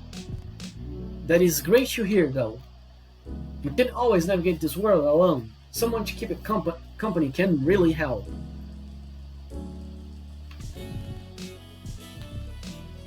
and More than you can imagine. Yarakan leans forward to place a hand over both of ours. Just barely make contact with Olivia's wrist when she winces and yanks back.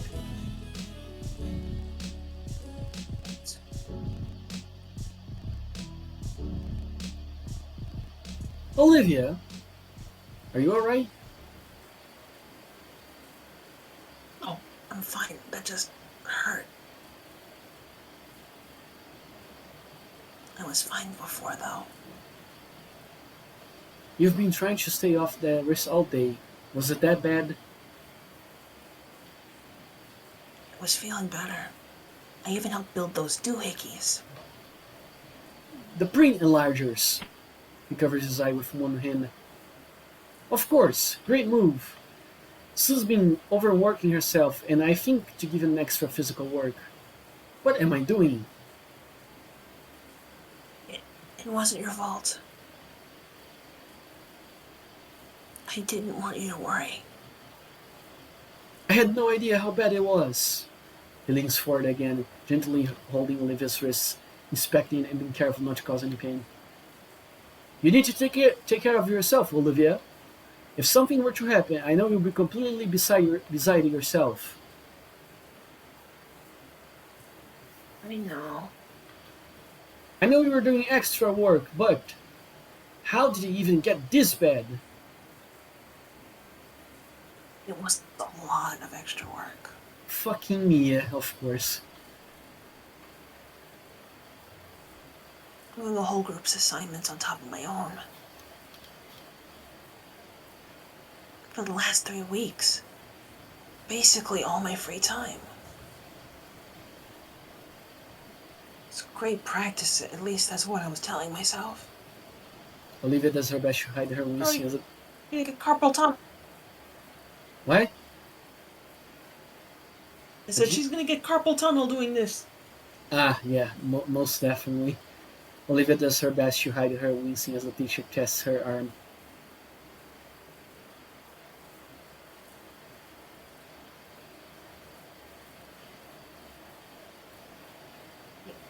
I never would have made it to graduation. All because of that painting you switched. He shakes his head and lets go of Olivia.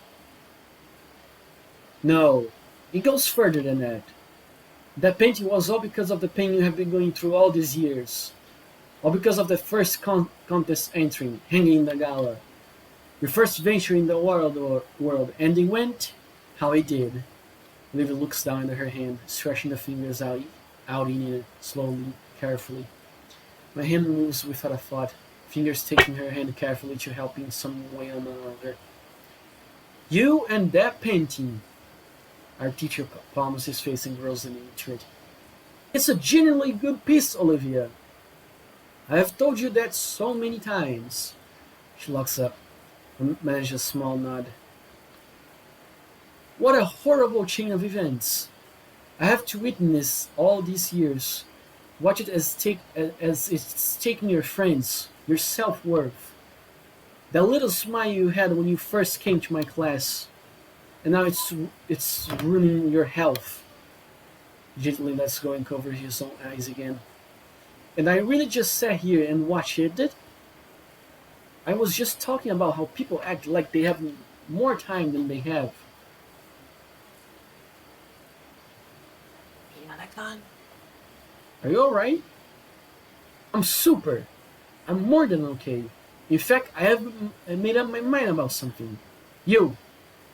Take her to the gala, please. There's something I want you two to see. Yeah. No words. Just do it, please.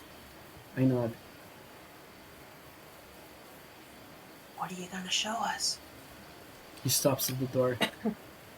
Something you should have seen a long time ago. Oh boy.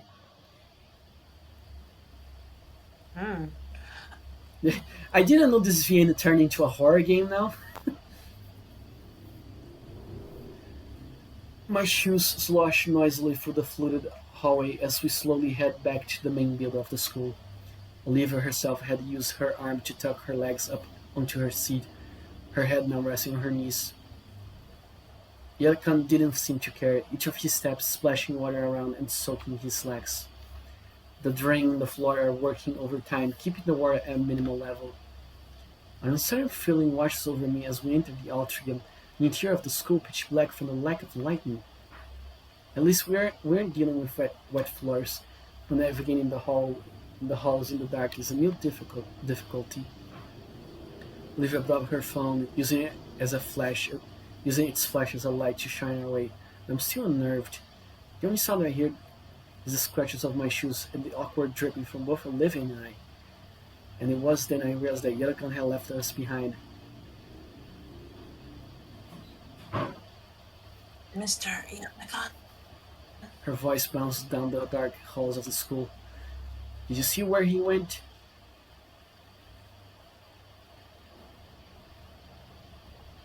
Yeah, I think he went that way.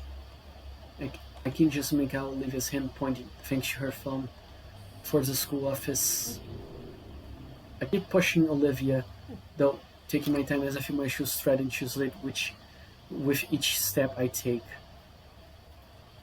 It's slow going between the eerie darkness and my slow steps.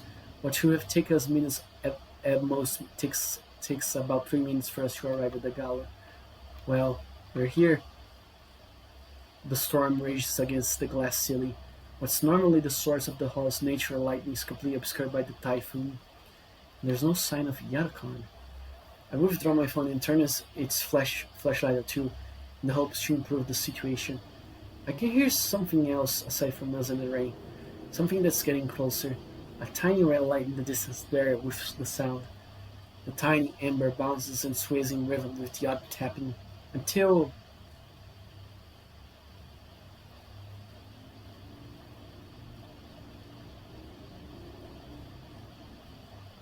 Oh.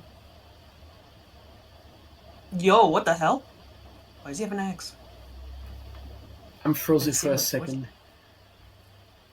He's gonna kill us, American Psycho style. Oh shit, we're gonna die. I'm frozen. The thought forces its way through me. You wouldn't even hurt us.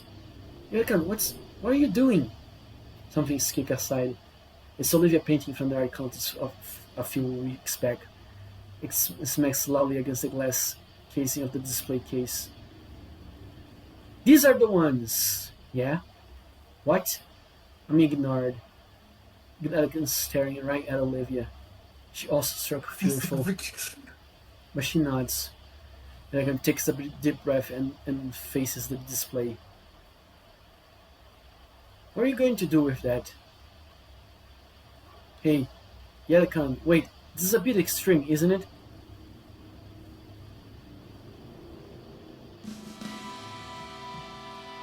Bro, what the fuck?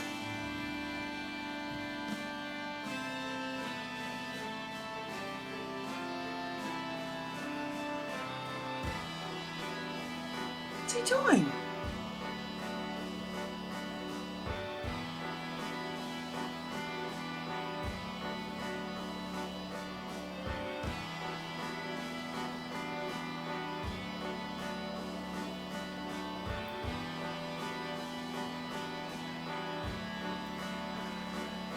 He destroyed Olivia's painting. Bro, what the fuck? Why you smile? No, don't smile. What the fuck? What the fuck's wrong with you?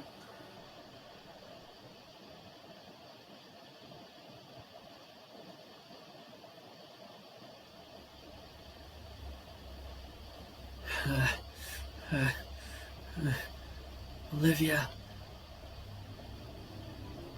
It's gone. Both of them. This should have been done long ago. Yeah. Yeah, Nakan, this is... It's crazy. I know. What about the other things in the case?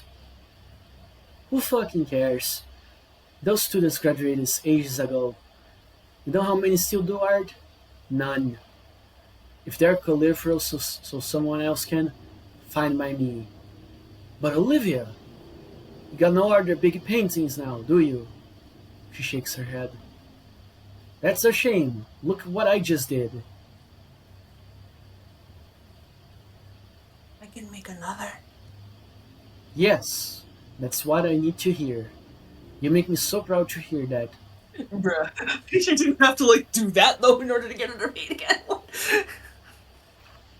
Do you remember? The first night of September. First night of December.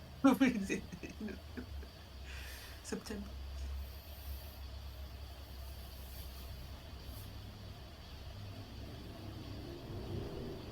Let's hear again, MJ. Yeah, I don't know.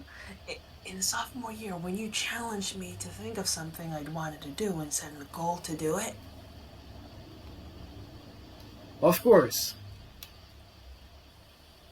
I couldn't think of anything back then. But there's been one thing I've been wanting to do for a while now. And like you said, some company could really help. Olivia grips my hand just a little tighter. Promise not to laugh. Never. Would you mind me asking again, Ianakan? Sure. I believe it was. If you could leave right now and go do anything you wanted, what would you want to do? Anything at all. Yep. I want to. I want to see a fountain. To go see a fountain. And paint it for you. Oh, now that makes sense on the title screen. Fucking brilliant. There's a fountain here? There's a park not too far from here, and you can barely see a fountain in the center from the window. You can't see it right now in the storm, but I want to go there. I think I know of it. The one in Stig Equestrian Park. Stig Equestrian Park? Okay. That's wonderful, Olivia. Yadakan stumbles a bit. I hush to give him a shoulder. Some shards of glass crunching under my feet. Ha! Good thing the power is out. No cameras up or anything. Won't you get in trouble for this? I am always in trouble for something. And ordinarily I had just taken the hit. Especially for something like this.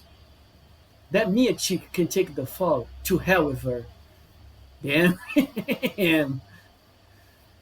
Yeah, we have an ally here. Yeah. Olivia managed another small smile.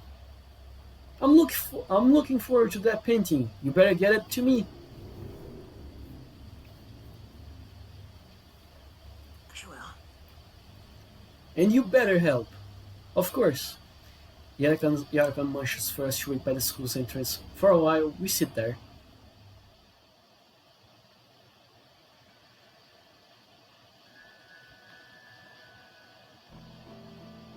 You have one Yadakan. Hmm?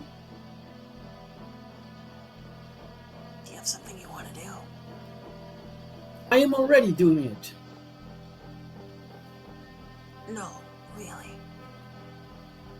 Really? Teaching high school is a great job that nobody ever regrets. You should pose that question to Inko there.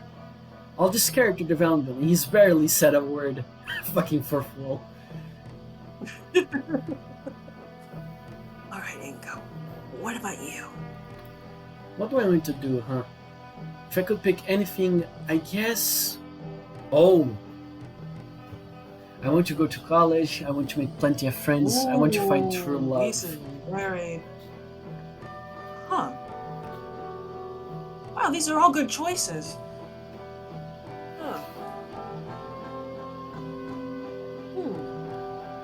Tough pick, really. They're all really good choices. I like the last two a little bit more, though.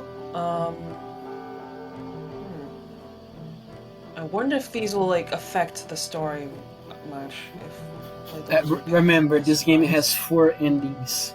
And again, it depends on the choices, of course. Okay.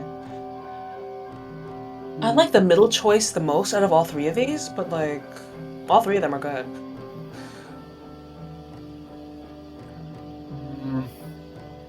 Yeah, I think... True love is also tempting, too, because it's romance. But, like, friends, it's good. Like, we already have, like, a little friend group between her and, you know, the long neck girl and the hippo. Yeah, but we also need to think that this guy he's uncertain about his future, and when to go to college is also not a bad idea. Oh, yeah, that too. So, what should we pick? I'll let you decide. Like, ideally, the one to pick to say in front of a teacher would be one to go to college, but, like, the other 2 are really good, too. I'll let you decide one of these 3 here. It's so hard, though! It's a hard choice.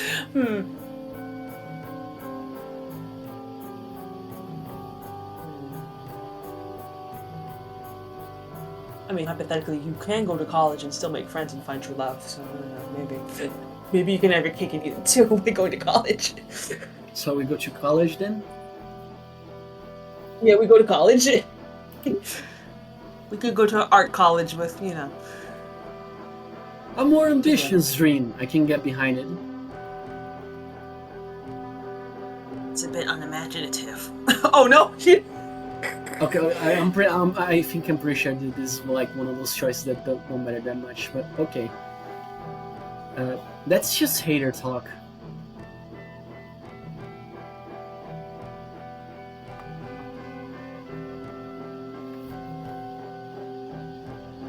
You should probably start looking into the how and not the what. Like you wouldn't know, I can totally do it. Sure thing, Mr. Successful. Your blog doesn't even have 10 followers. You looked me up? Yeah, got bored. You could at least follow me if you're gonna cyberstalk me. I follow you when you make good content. You're well, Oh, shit! Oh, girl, don't drag him like great, that. great. My Gator girlfriend is my biggest critic on my content. Good. Also, your interpretation of Godzilla you copied from a video essay sucks, and you should feel bad. Damn.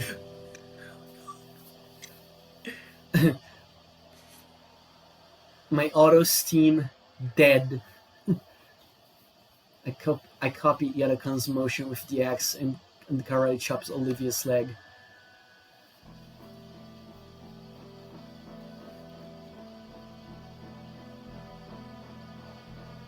I didn't feel that, jackass. Well, I guess some banter is a form of motivation as well. Sounds like you have quite the promise to uphold now, Winkle. Boo. Even with the disses being thrown around, what stood I'm so happy. what stood out most was the wild grin on Olivia's face. Between the staccato of rain and the uproarious laughter, time seemed non-existent. I could feel the muscles in my face ache brought on by bouts of laughter and grinning, which made the taxi arrival so disappointing. As we escorted out of the parking lot, our mirth was replaced with something more calm, comfortable, an easy quiet that let my thoughts wander back to the things that we said to each other, back to what our Pietro teacher has said. Navigating the world alone, for all the time I spent around Olivia and her friends, it never really occurred to me that she harbors something like loneliness. I mean, dating alone is like a wild crowd composed of single men. And Liz, she's practically the group's nanny or something. The drive of the yellow van leans into his horn, and I can feel a bellyful beer on me even through the haze of fog and raindrops. Olivia draws her hood up, and I hold my jacket above my head. With a final look to Mr. Yadakan, we thank him. No need for thanks. Seeing my students grow and prosper into adulthood is all the reward this old fossil needs. With a wave, he sends off into the rain to the irate taxman's van that yells at us about his burning ass. While Olivia worked to get herself straight in the cab, I turned back. Mr. Arpa is sagging, meandering back to the building. Why? Hurry up. Right.